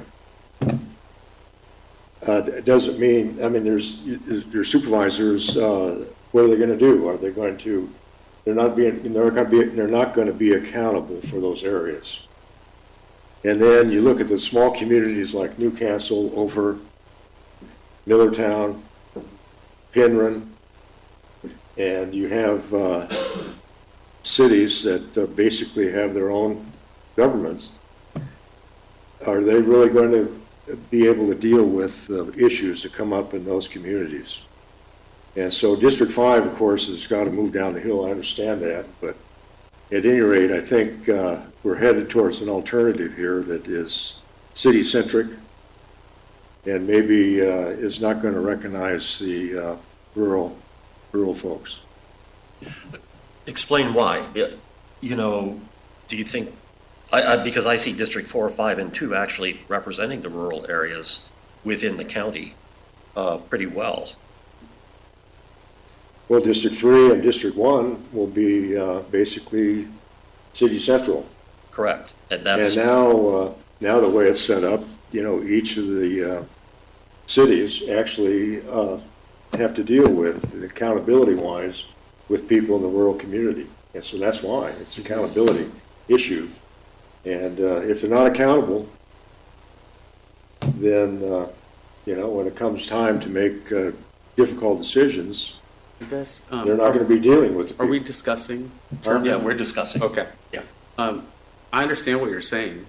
I like the variety that the hybrid map brings as an option for the Board of Supervisors to help think about it differently. I was concerned with maps A, B, and C that they provided no variety for Roseville. I didn't like that Roseville was locked into one option. I thought there could be more creativity. I appreciate how the community has really stepped up and made an effort to imagine their community of interest, and I think they should be recognized for that. So that's part of my support for this map. Well, the recognition, you know, I can appreciate that too. I mean, there's a lot of work that went into it. Mm-hmm. But, you know, we got to also recognize that we had an election, and the people in these districts have spoken, and the people are the ones that really select a supervisor. However, the county's changed in the last 10 years, and those districts were based on 10 years ago. And I think the hybrid reflects who the county is today. And as I look at it, looking into the future, I could see how this could, you know, serve as the county grows. somebody mentioned earlier today, District 5, the county's going to have to hire a helicopter to cover that district. Because I think that is going to grow out there, because 2 has a lot of development coming into it. I can see District 1, District 3, and District 2 growing. I see District 4 probably holding its own, and District 5 pushing out into the rural areas in the next 10 years. And so I do think that this hybrid reflects that. And I think it reflects who the county is for the next 10 years. And yes, we had an election, and that's 2 to 3 years, and it'll be reelected again. But I think the hybrid reflects who the county is today and would better serve the county into the future. Yeah, I'm sorry, I disagree. Understood. Nathan, you had mentioned the future, and I totally agree with you, because I had asked, before this, when this all started, to see where the growth has been since we've had these census taken, because you go out to Roseville and Lincoln and they're on a marathon race to see who's going to have the biggest population, and it's not reflected here. So as District 1 or District 2 grows towards Sutter County, which nobody's going to live on the other side of Sutter County because they don't want that either, they don't want to leapfrog their counties, do you see District 1 moving towards baseline in the future? And as that grows as well, is that going to be a concern, in the future, as you said? And I know we have to deal with what we have today. So just kind of food for thought. I'm trying to pick your brain, I guess. Yeah, I mean, that's kind of the conundrum is, the future and thinking about that. And that's why I posed the question. I've been using the terms when I talk with community members and people about, dilating and constricting the districts, making sure there's room to be able to do that. I think this is a good option to imagine that happening, and particularly Roseville.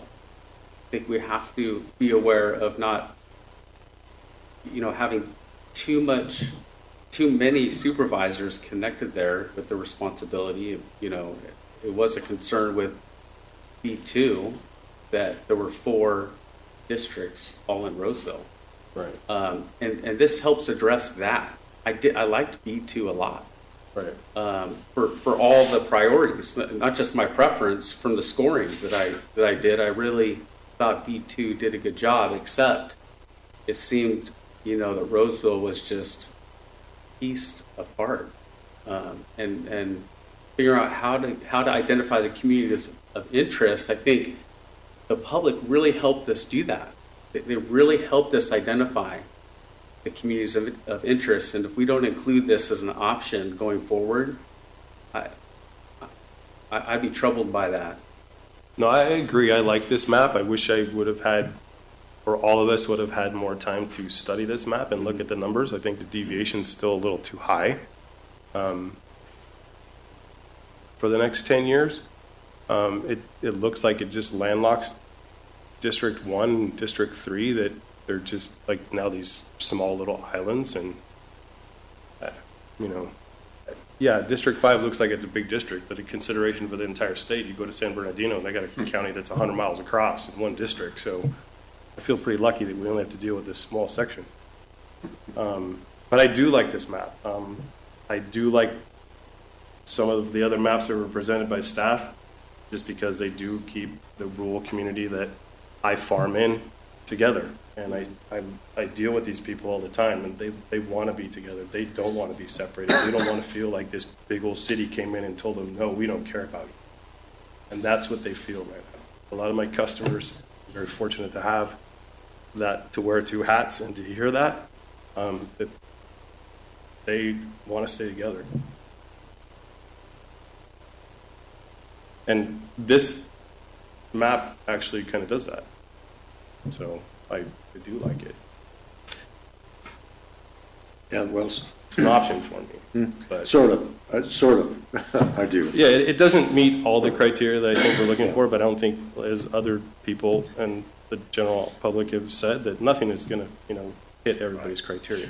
Well, I guess an issue that I have with this map, and this deals with District 1 in the area south of baseline, which is going to grow. pretty dramatically. And also the area to the west of Highway 65 around the solid waste facility where we have the Plaza Ranch, that area is going to grow. And so all the residents that move into that area are going to be in the county. And in this map, they're not going to be. They're going to be, I mean, on this map, it's city center. And so District 1 doesn't include that area. And personally, I think a real important criteria would be to make sure that every supervisor has some of the unincorporated county within their area of responsibility, so they're accountable to somebody in the unincorporated area. And, you know, that goes for rural areas as well as unincorporated areas.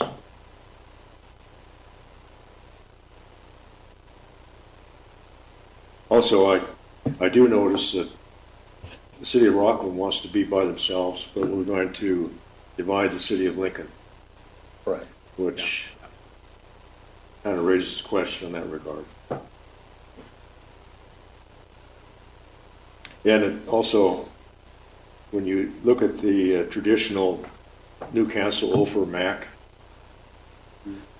well, that's kind of in 2 districts now, and it doesn't really recognize that rural area that really traditionally has been together.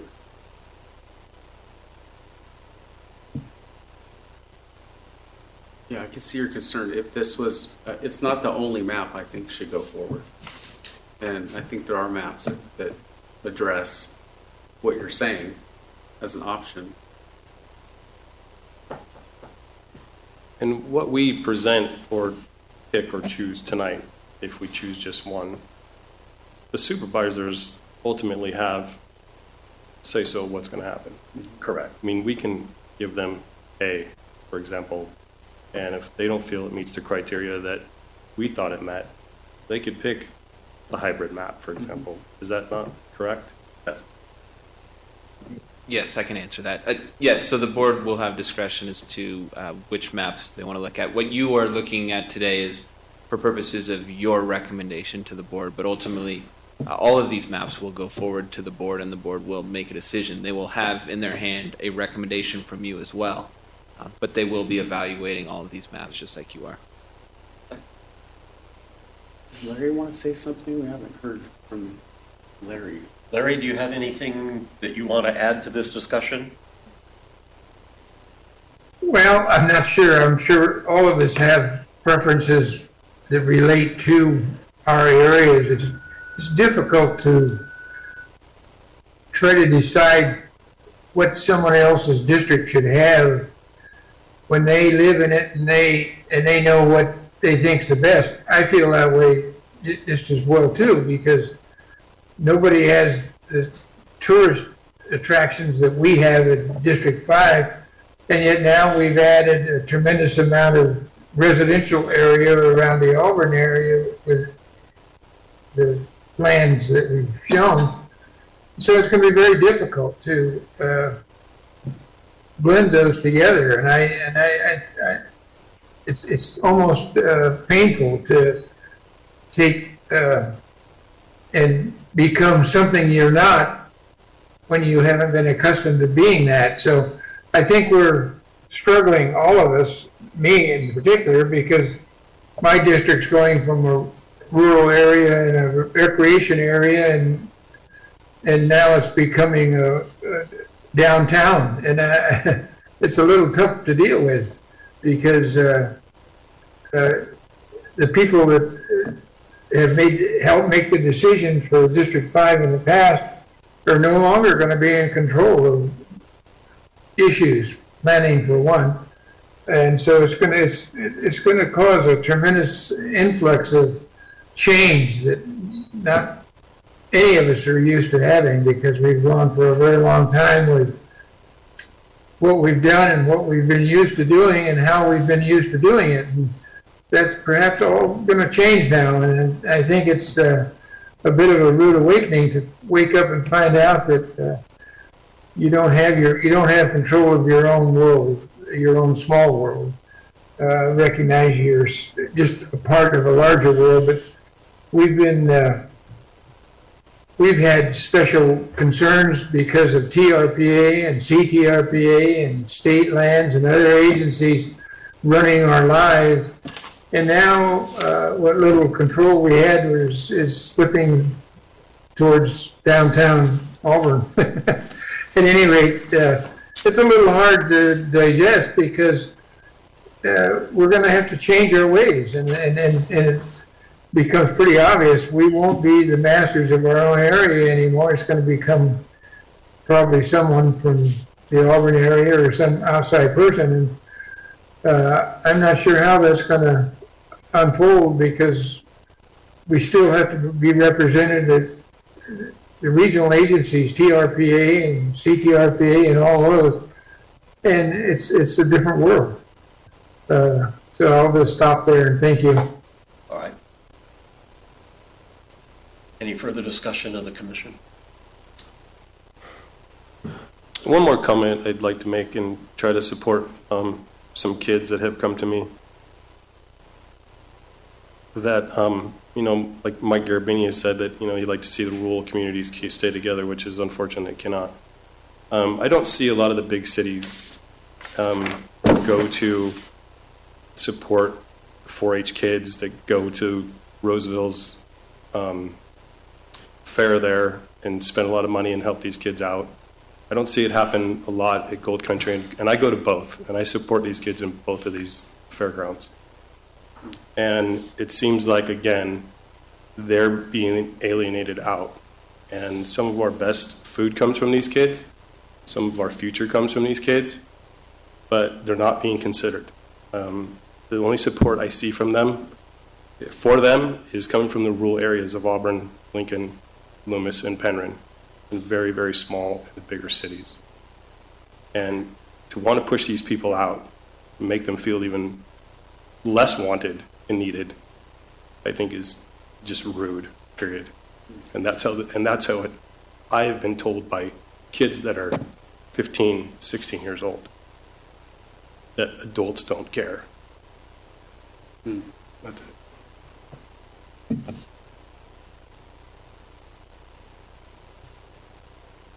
Yeah, we don't want anyone feeling like that. Anthony, that's not what we want.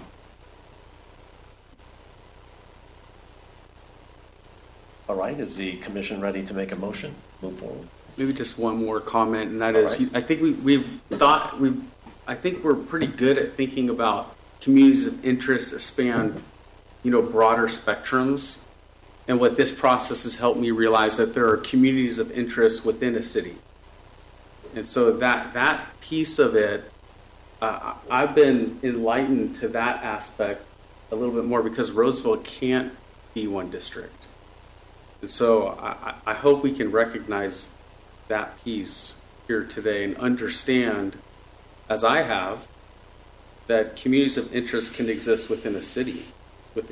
So that's just something that I've become more aware of, and I'm ready to move something. If someone else is ready, that's all I wanted to share. Well, I guess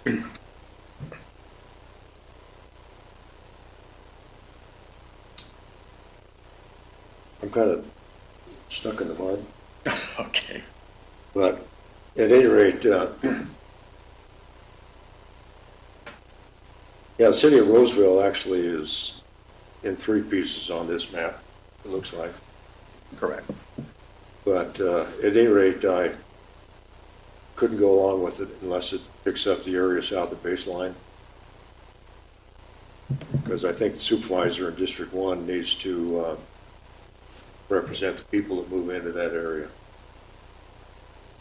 And also, I think District 3 needs to at least include the Passer branch in the Sunset District down to at least Fitterman Road. Recognize that District 4, and I really would, District 4 is going to pick up the Bickford branch. Right. And on this map that we're dealing with, I question where we're making one district, one city whole, and we're dividing another city. That's kind of a question in my mind. And I'm still stuck a little bit on the fact that the map C2 actually provides the residents of District 2 as it currently, I mean District, whatever it is. District 4, no, District what? District 3. Yeah, I'm getting confused with my numbers here, but it provides the residents of District 3 the ability to not have to experience a wholesale change. And I can see that's a desirable factor. Okay.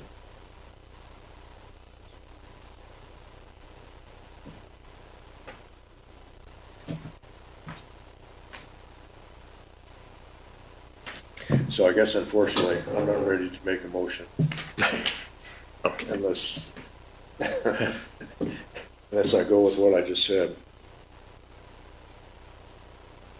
What do you think?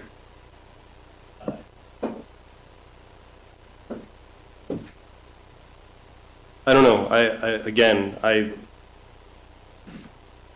I like what was presented in the hybrid map. I don't like the alienation of people or towns or cities. And, you know, when we get a public comment that we want to be together and the next words out of there, we want to be by ourselves. I hate that.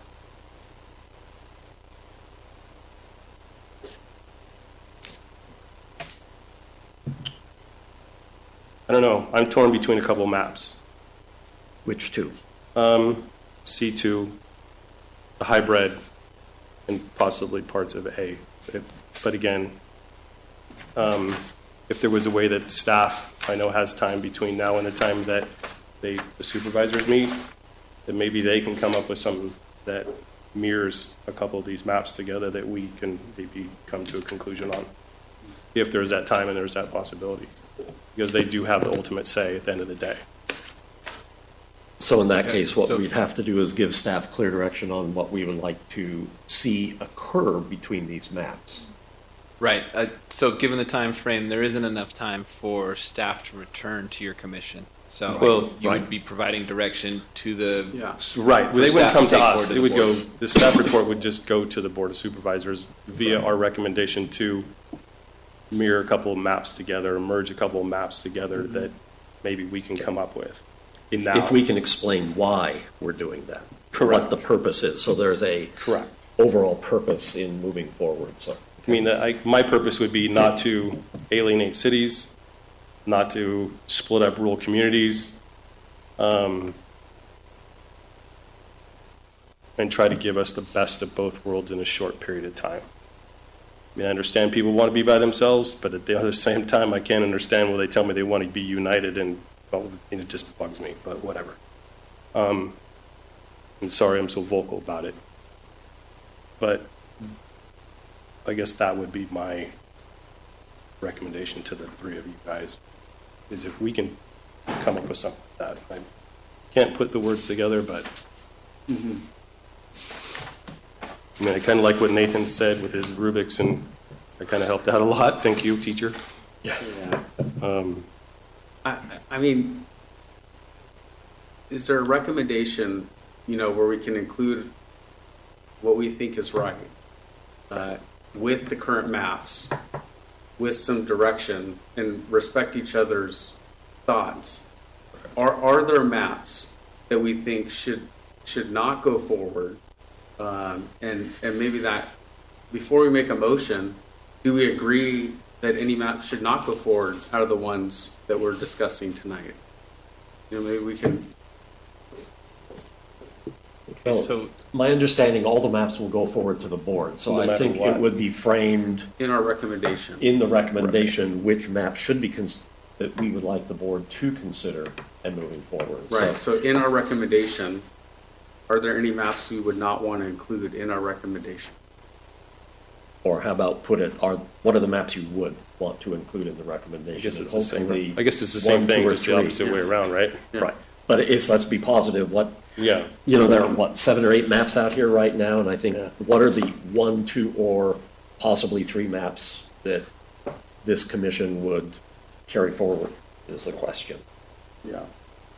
I think, I've shared the 3 that have scored the highest. Can you repeat those? The A, B, in the hybrid map, which is B2, P1C. Those are the 3 that have scored highest with the criteria that we're directed to or required to use. What were the last 2 that you mentioned? It's the hybrid. A, B, and the hybrid. The hybrid, B2, P1C, the one. The last one that Amber submitted today. Okay.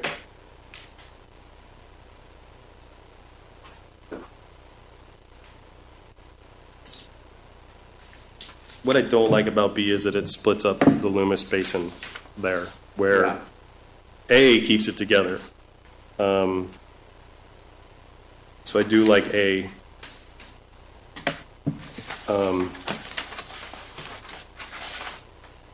And, not just because it's staff's recommendation, I would also, alternate A to go down Garden Bar all the way down to 193 if it needed to pick up population for District 5, being that it is very not as dense as everything else. And this is tough. That was my concern with B too, also. What's that?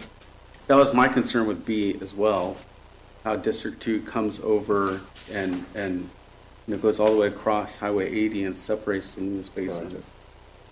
And that's why I like B2 versus B, because I think that began to solve that, but it didn't resolve, B2 didn't resolve the Roseville issue. No.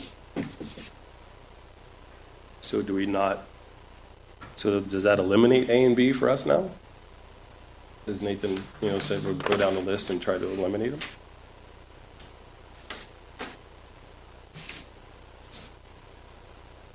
I mean, looking at it, I think in the last commission meeting, we did eliminate B and went to B2. Mm-hmm. So I would, concur with that. Definitely the hybrid for me. Well, here's B2. Sorry, I did not have B2. I know, so many maps out here. So I had down on my notes from the last meeting that consideration would be continued for A, B, B2, C2, and P1C. Right. Thank you, Clayton.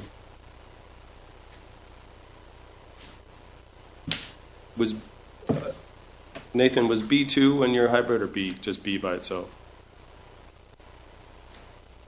A, B. B, okay. In the hybrid.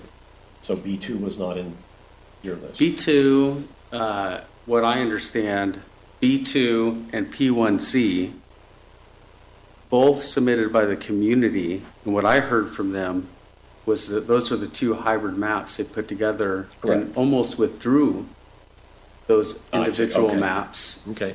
And their highest priority is that hybrid. Is the hybrid. Okay. B2, Correct. P1C. Okay. So that was my understanding. Yeah, you're right. Thank you for that clarification. I know I'd prefer not to carry C forward because I think District 3 just kind of runs through the middle of everything and it is not contiguous, and I think I like the idea of 5 coming down and going down to 193 is how I see Auburn and how I use Auburn. Okay. Let me disagree with you on that. Okay. Because I think C takes into account the Loomis Basin, and it also separates the rural part of North Auburn from the highly commercial district of North Auburn. And it, historically, it's an area that's been a community of people that have been used to working together. And also importantly, if you look at the Bald Hill, Ophir, Newcastle, their communities, they have a map that is together. Okay. And so what we're doing with the map that we're talking about here, I guess that's A, is we're splitting that map in half. Okay. Though part of it was going to go with District 5 anyway, but the main Ophir, Newcastle, and Mac is historically they've worked together. Okay. As well as the Loomis Basin. And at one time, Rockland was really part of the Loomis Basin too, but I think Rockland has grown a little bit since then. Rockland has grown, and I think there's a different attitude in Rockland than there is in the remainder of the Loomis Basin. Based on my multiple meetings over the last 2 years, there's really a difference between Rockland and the Loomis Basin. Communities of interest. I would agree with you 100%. Being a part of both communities, there is a huge difference between the two, and it's kind of sad because at the same time I hear, oh, we want to be together, we want to be united, but there is a huge difference between you go across Taylor Road and you turn into Pacific, and it's like, I'm not going to say what I'm thinking, but it's a huge difference in attitude and community togetherness. It seems like there's a brick wall there, and they're just two different mindsets, and maybe it is better to have them by themselves. And yeah, I'm putting myself back over there, but I work and live in this whole community, in the whole Placer County. It was on Farm Bureau. I support as much ag here as I possibly can. I've seen ag be destroyed in California like nobody else has. And to see that be separated again, I don't think is the right move for Placer County, because Placer County is still a large ag community in the state of California. We produce a lot of produce here. We produce a lot of rice here. It's not the biggest rice. Colusa County is the biggest in the world. But again, it seems like we're alienating it. I don't want that to happen. So it's hard for me to see some of these maps go through. And that's why I like C2, just because it seemed like it kept some of the ag together as much as possible.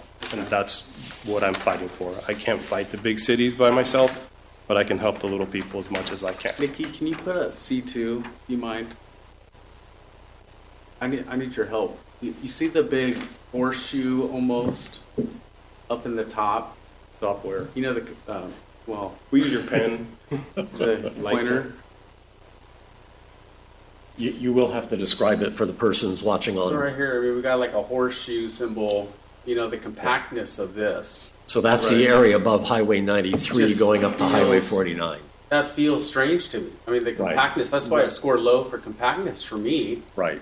Is this horseshoe coming around? And it was a huge concern for me at first until I realized what's there. Okay. Wineries, there's cattle out there. It's still part of the rural community. Okay. And I think that they're getting better representation by staying with that rural community. Like Rich has mentioned, you throw them into a big city of Auburn, which is growing leaps and bounds as well, it seems like. It throws them in the back corner again, like everybody else in ag. And ag makes a lot of money for this county, and it's a huge part of this state's revenue. So that's why I wanted to keep it together. It had no bearing on political reasons. It was mostly for ag because, like I said before, I don't know what supervisors are going to be here today or tomorrow. Yeah. So if I'm being blamed for that, that's not true. So that's why I know it looks odd. I like straight lines. I'm a farmer. My trees are straight. They're not all jagged all over the world. Right. So it does look odd for me as well. But the reason I wanted to keep that together or leave that the way it was is because of the, wine and beer section of that. And there is some cattle out there. And, there's already been people pushed out because of the parks and all that.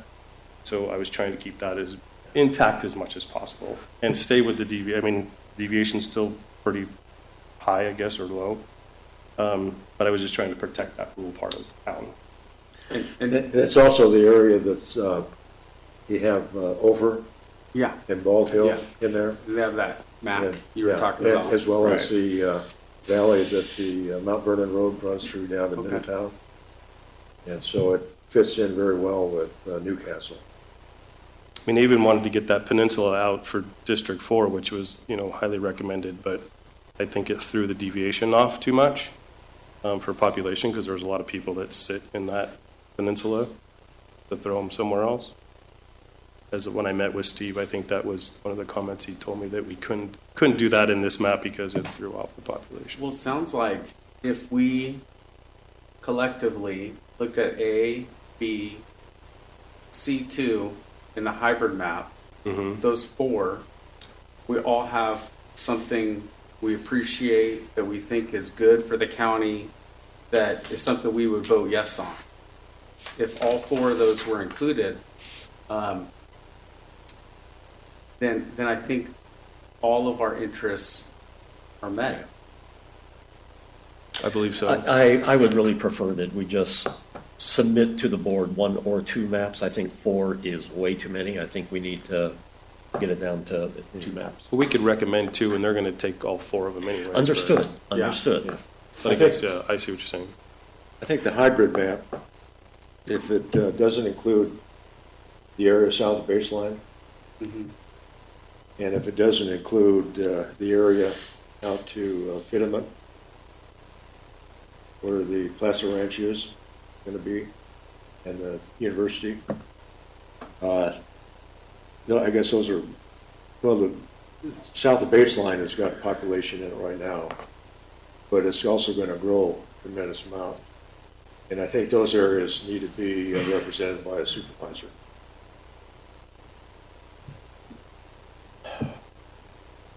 But we had people from Roseville really concerned with the way District 1 was designed, that it really didn't represent what they considered their community.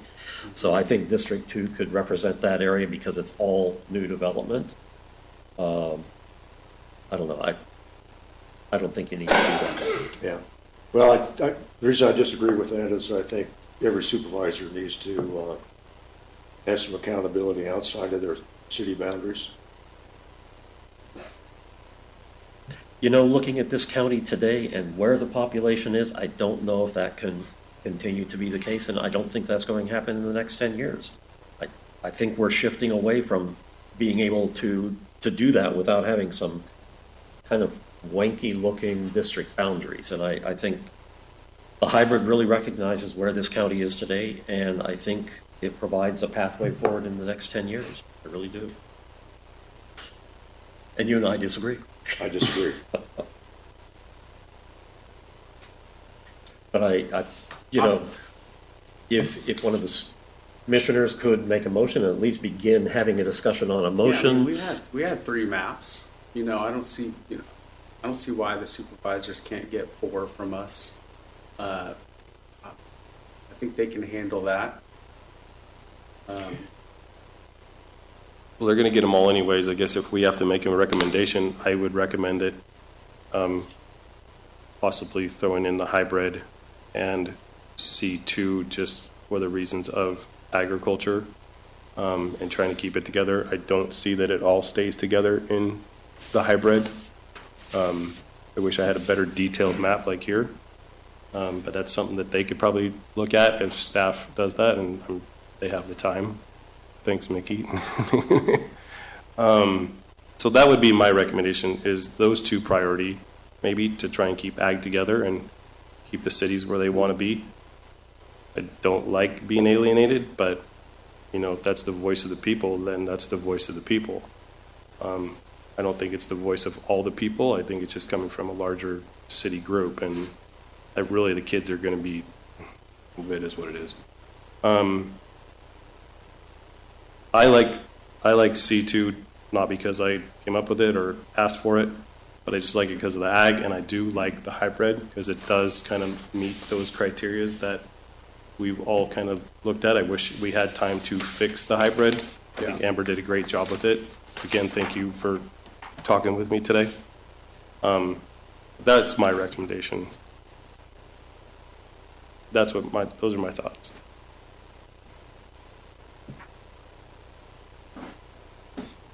Yeah, well, I would support C2. And the hybrid, if we were able to accommodate a couple modifications to that, it would be, I'd be okay with it. So specifically, what modifications to the hybrid would you want? Well, the south baseline being a District 1, and the Sunset District out to Fittiman being a District 3.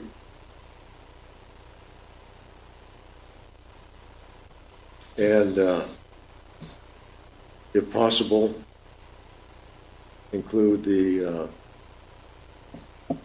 well, I don't know if it's going to be possible though. I'd like to see the Newcastle Ophir MAC be as complete as it could possibly be, but it may not work in the hybrid. So that's where C2 fits in. Because of that, and I would, recommend that. Say that again. If there was a way to put some of C2 with the hybrid and, like you said, keep the max together, and so those rural areas had their own representation with the hybrid. I don't have the hybrid in front of me for some reason. I don't know why. Maybe I lost it. Up on there. I got one. Thank you, Nikki. I don't know. If there was a way to incorporate that somehow, it looks like they tried to do it in District 4, but it doesn't take all of it. It separates it there at Newcastle, which I don't want to see that happen. If there was a way to move that up forward or up north, then that'd be great for me. But again, we have time restraints. So if we could take that rural community that's in yellow here on C2 and incorporate it into the hybrid somehow, into District 5, and maybe move on the hybrid down to 193 and take in all of Hidden Falls and put that into District 5 and take away the Newcastle and move that into District 4, and it still leaves District 3 with Rockland to be by themselves. If that was an alternative to try and do, I'd be more than happy to sit down with Steve and Dennis afterwards if, had time, if we move this forward. So what you said is take District 4. Take District 4, move it up towards past Newcastle. Right. So it included the wineries and the ag that's in District 5 now. All right. And then take what's in District 5 to where Hidden Falls is and drop that down like I had asked, and they did in C2. So that was all incorporated back into District 5. Okay, Nikki, you're up at the podium. Not many lines changes, but just maybe enough to keep the max together. Is that? I'm going to clarify what I'm hearing, starting with Commissioner Johnson's comments. And I don't know that I captured this properly, but the area south of baseline, can you reiterate that one more time? I think that area needs to be incorporated into District 1. This area right here. That whole thing. All the way across. So you want to look at configurations, including more of the south of baseline into District 1? Yeah, all the way out to the county. All the way to Sutter County? I think he's looking pretty much like alternative A, B, and C like for District 1. Yeah, that would be part of the... So you want to take a lot of that's the vineyards, the Riola vineyards, and Morgan Ranch, and it's some rural areas too. But more.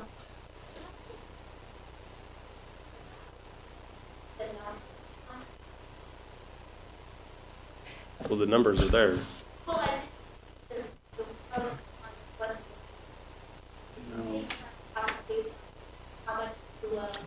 Actually, you need to come up and talk on the microphone. So look. If we start letting public comment come in, does that open the door for everybody else to come up here? Okay, she is one of the map makers, and I was just asking you, I was wondering. I think, I'll turn to Clayton on this, but my own feeling is it's probably time to have a discussion. Yeah, I'm not disagreeing. And try with and it. understand all of these things with Nikki, with Julie, et cetera. Yeah, I'm not disagreeing. I So just was. once public comment is closed, then it's up to the commission. If they want to call somebody up and ask questions, they certainly can as part of their Okay. deliberation. And Dennis is here as well. He can provide the numbers on some of these Okay. if you do have questions. So maybe we start with Dennis and And just to reiterate, our approach is to be responsive to what people want. And so if we can bring Wayne up here and we can answer questions, I'm happy to answer. Because Commissioner Johnson, we want you to be happy. We want you to support a public generated map so we can answer questions and talk about why some of the lines were drawn. Okay, let's go back to the staff right now, and Dennis and Nikki. The question, bringing that area all the way from down below baseline all the way over to the county line, can that be accomplished?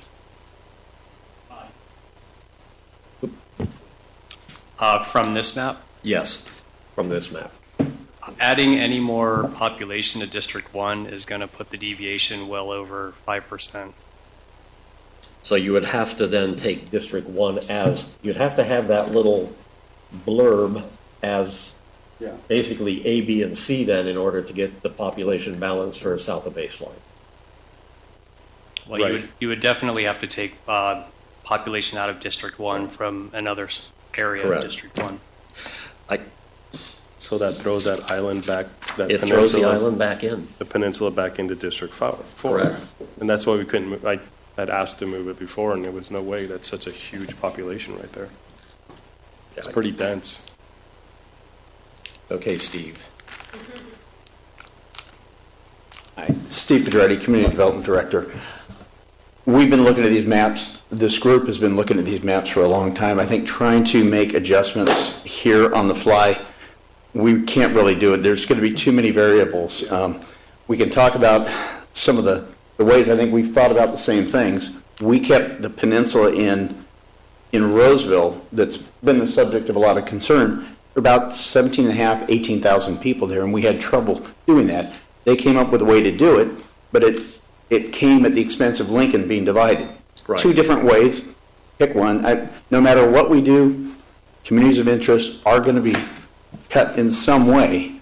Is deciding which are the most important to this commission. And so I think if you can pick two, three, maybe a recommended one if you can, or a couple of them to the board will have freedom to pick whatever they want. Yeah. But I think they want to get your input. And Understood. So we really like this one or these two. That might be the way to go.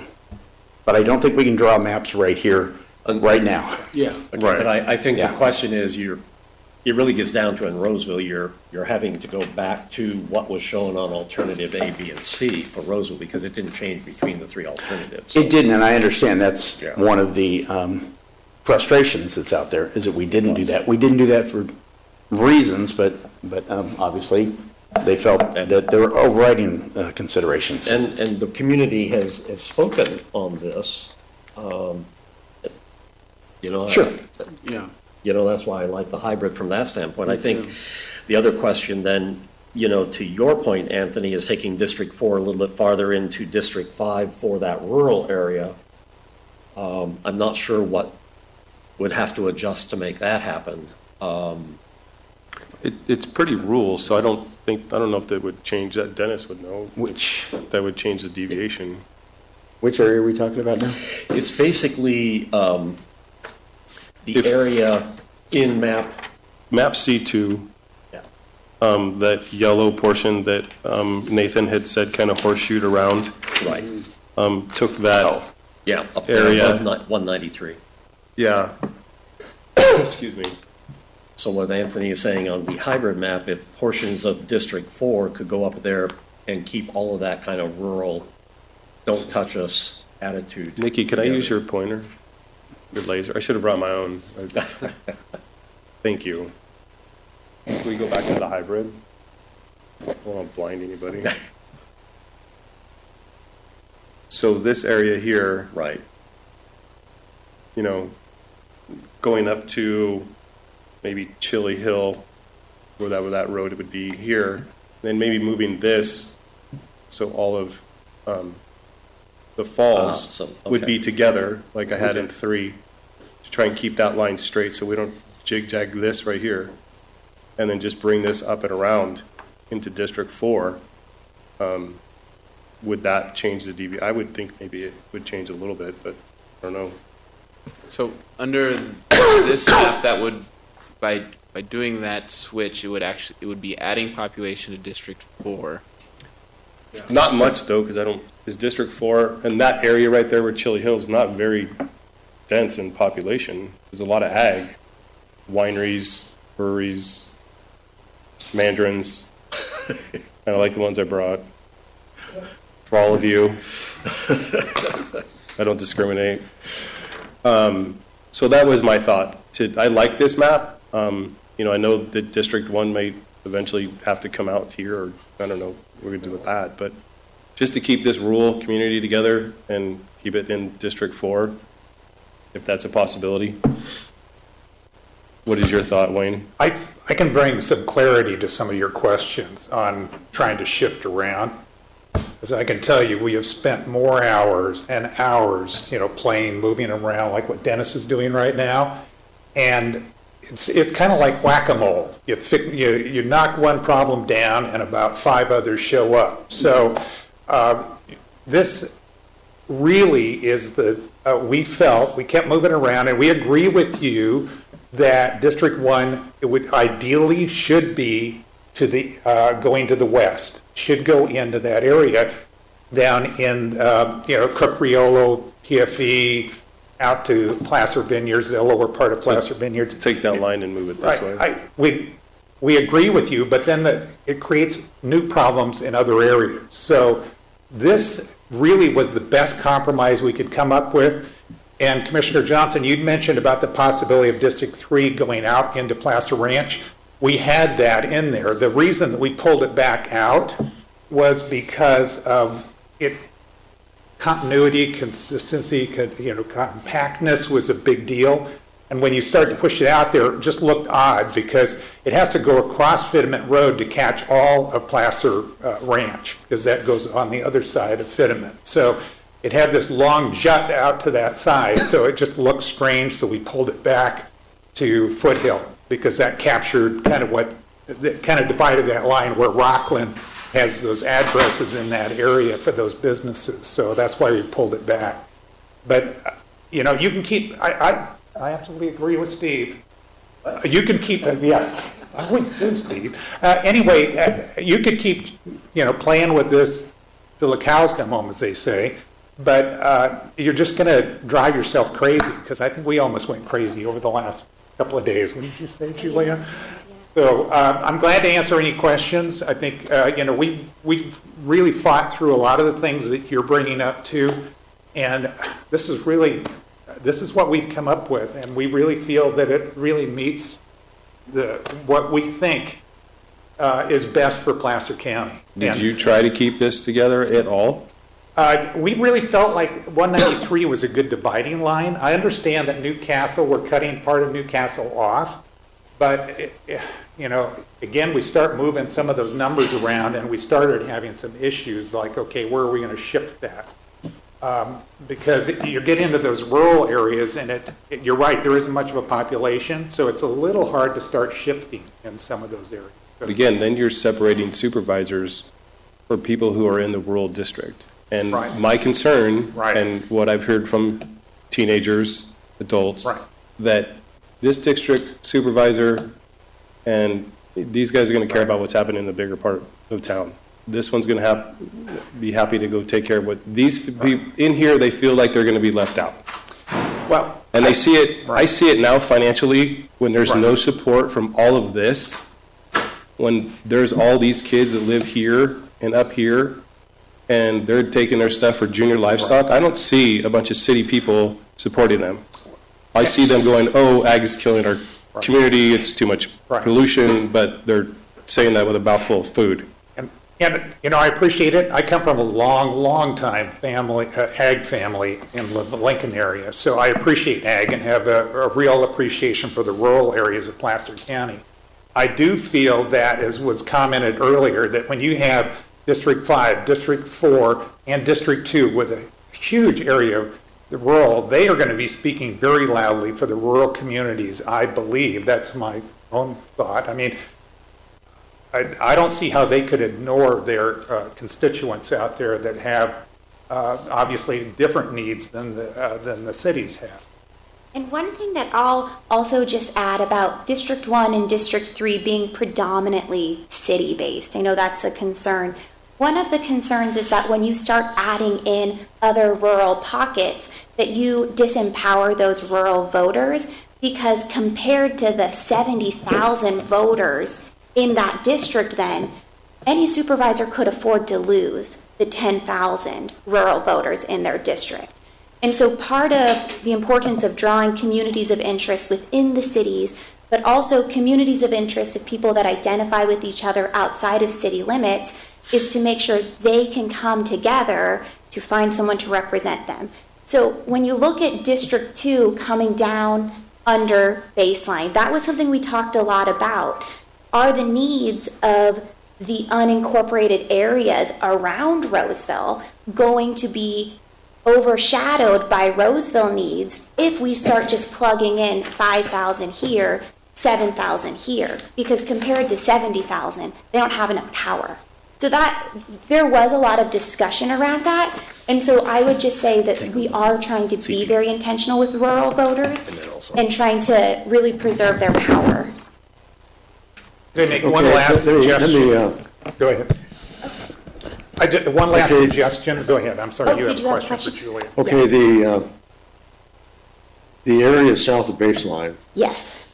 Is all of it virtually, except for some of the rural places getting close to Roseville, is in a specific plan area, and it's going to be a growth area in the future. In fact, the way to the county is probably going to go that way. But at any rate, I guess the concern I have about this is the people, as that develops, the people that move in there, yeah, they're going to be, it's county. But it's county, and they're going to be county residents, and so it'll be a city area that's being managed by the county supervisors, basically. And well, this, not managed, but I mean, they're going to be expressed. They're going to want the needs taken care of by the county supervisors. And I completely recognize that. And so because you're working with 80,000 people and trying to decide how to group 80,000 people, and we're talking about small pockets of plans, it's a matter of, are the residents that are moving into south of baseline going to have more similar needs to those in West Roseville or those in the more developed areas of Roseville, like where I live. I live kind of in the middle of that District 1 pink area. And when I drive to Willarga to go to my grandma's house, the development over off of the southern part of baseline is more similar to what we're seeing off of Fitiment. And I know I saw all over next door when there was rezoning and different things going on, that there was a lot of frustration in that unincorporated part. And if we start to zone them in with big cities, I don't think they get enough power to come together as unincorporated areas. They're just going to be seen as the same needs as developed Roseville. So, well, I think you're exactly right. You know, the Roseville has gone to Sierra Vista subdivision or area that's going to go in here pretty soon, and then right across the road is going to be the vineyards, and then you got the Riolo vineyards a little bit further south, and they're not going to be able to distinguish each other from Roseville and county, but the county will be there. And this is not meant to divide up the county. This whole districting process is about how do we best empower groups of similar needs in a community. And so I don't want kids, I'm a former teacher, I work in education still, I do not want kids thinking that one community doesn't want them and the other. So the goal here is really to try to put together similar needs, because if I have similar needs with the other 70,000 people, then we have the power to elect someone who's going to fight for those needs. But if there's 40,000 people distributed amongst 5 supervisors, those supervisors can afford to lose their support. And so a map that consolidates rural and tries to keep the city boundaries as much concentrated so they don't water down the rural voice is going to actually be the most empowering way. So I'll stop talking, but thank you for questions. Excuse me, I think at this point we have good options. Yeah. And we've outlined the issues. And what I've heard is there are, certainly there's support for the hybrid. And I've heard at least a couple of you say that you have support for that. And I think with the discussion south of baseline and what Mr. Herzog has said, A would be an alternative to that. And I've heard a couple of commissioners say that C2, keeping the rural areas, are together. I might suggest those three be forwarded as recommended with reasoning on why each one would be going forward if you want to vote to try to pick a preferred one out of those.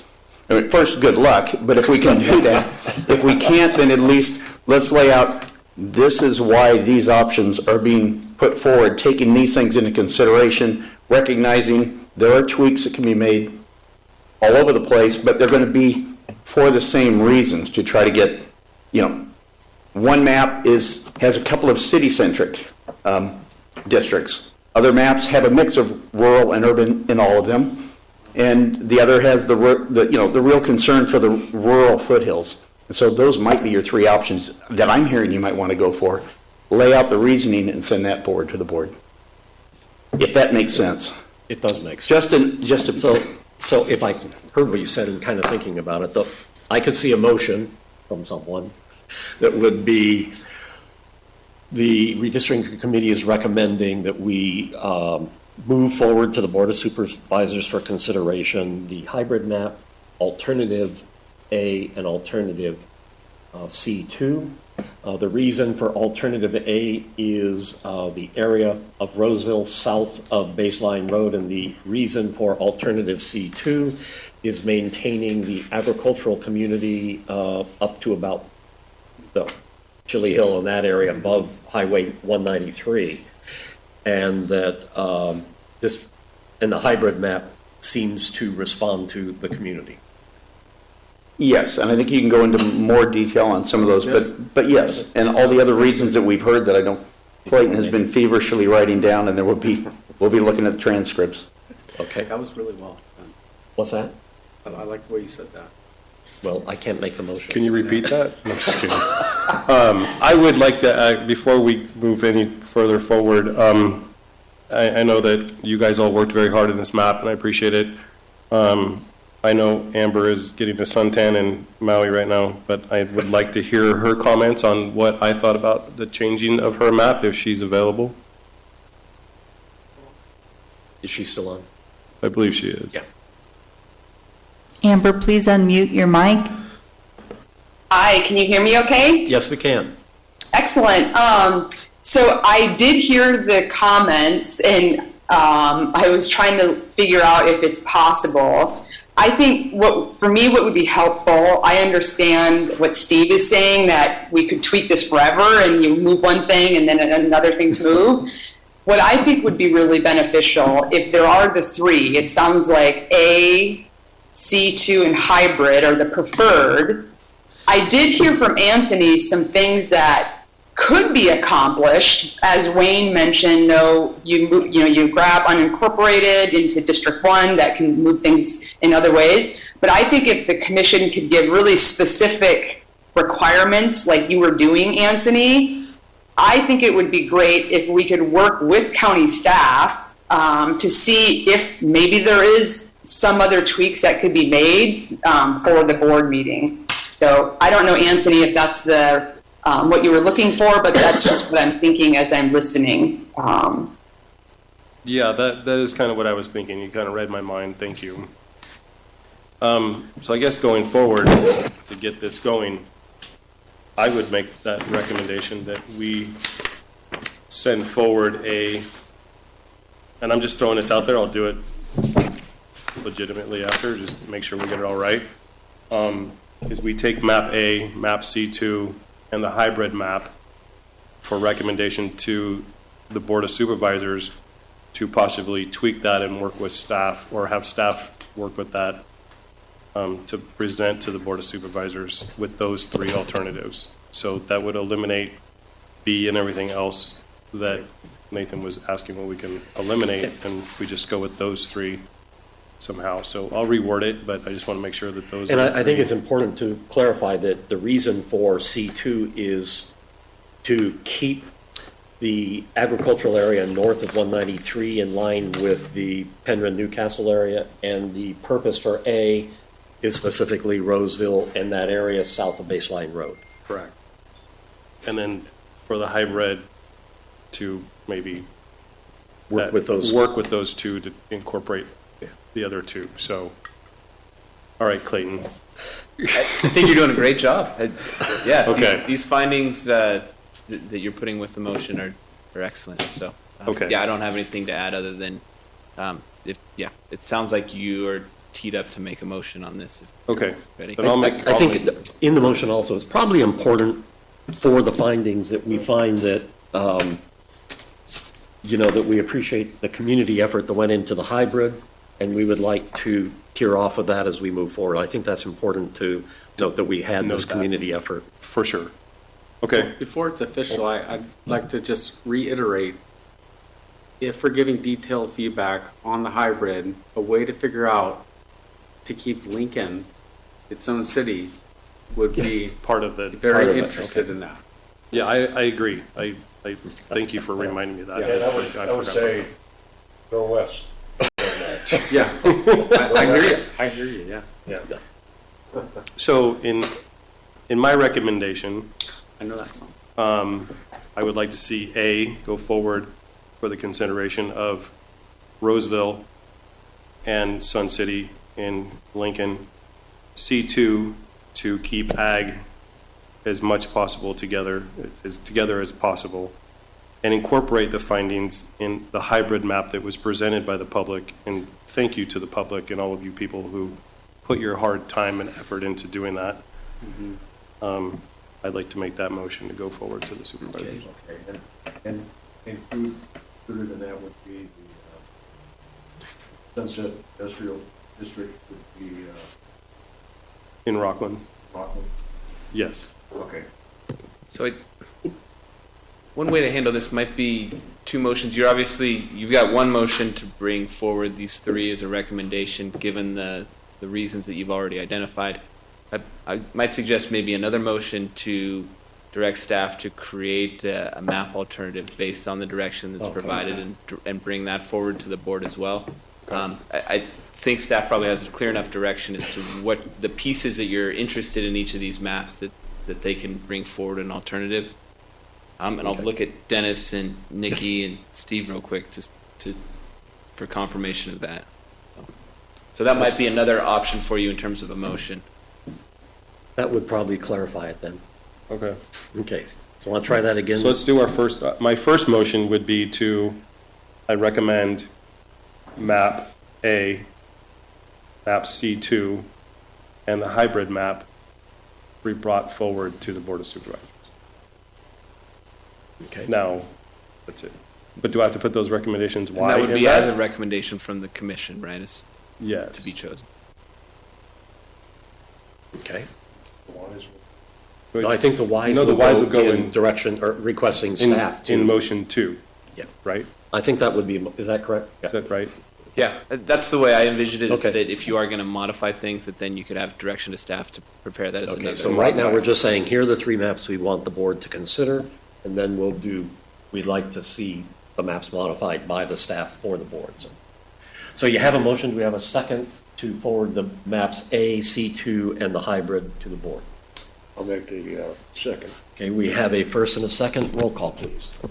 I have a first from Mr. DiMattei, a second from Mr. Johnson, so a vote from Mr. DiMattei, please. Yes. Mr. Johnson? Yes. Mr. Herzog? Yes. Mr. Sevison?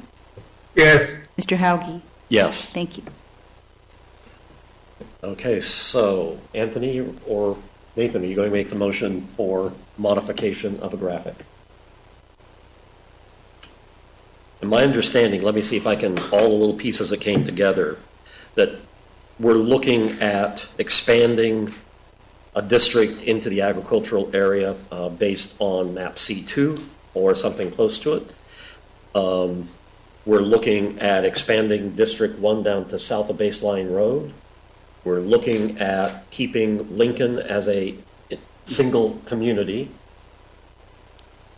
And moving District 3 out to include the Sunset Industrial District. And yeah, moving District 3 out to include Sunset. I think those were the 4 points that came up. Is that correct? Okay. Let's go over those again. I want to make sure I have them all right. Okay, so first point is, keeping the Loomis Basin together, but taking it further north to include the agricultural area in the Ophir, Bald Hill area. Yes. Bald Hill and Ophir, yeah. Second piece is to try to keep Roseville together south of Baseline Road. 3 is to keep Lincoln as a separate community. And 4 is to expand the city of Rockland out towards the Sunset Ranch. I believe that's right. And Dennis, you can do all that, right? So expand Rockland to past Sunset, was that it? To include Sunset. To include Sunset. Correct. It sounds like a unicorn, but I'll try. Okay. Magic. You can make it happen. Okay. Was that a motion? No, I have to You have to restate it. I have to restate it. Okay. Bear with me. We still have a lot of time. All right. I'd like to make a recommendation, a motion to move forward to the board for putting these 3 maps forward. 1, to extend Roseville to south of Baseline. 2, to keep the ag community in C2 intact as much as possible. Keep Lincoln separated and the Del Webb community out there in one district. And expand Rockland to include Sunset, up to Sunset. And just to clarify, you're asking staff to draft a map with those considerations and bring that forward? Yes, I'd like to have staff. That would be the 4th map. Put that map together for the Board of Supervisors. And do we want to say that that would be the preferred map based on our discussion? That would be the preferred map per our discussion if it works out for the deviation. If it stays below 5. Yeah, I'd support that. Okay, so I'll second it. Okay. We have a first and a second. Roll call, please. That was the first from Mr. DiMattei, a second from Mr. Herzog. No, Johnson. No, yeah. I'm sorry, Mr. Johnson.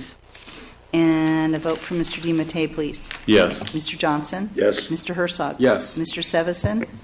Yes. Mr. Hauge? Yes. Thank you. All right. At this point in time, thank everyone for being here. I want to thank also the staff, tremendous job, and also to the community out there that has contributed to this. Really appreciate it. And the meeting is adjourned.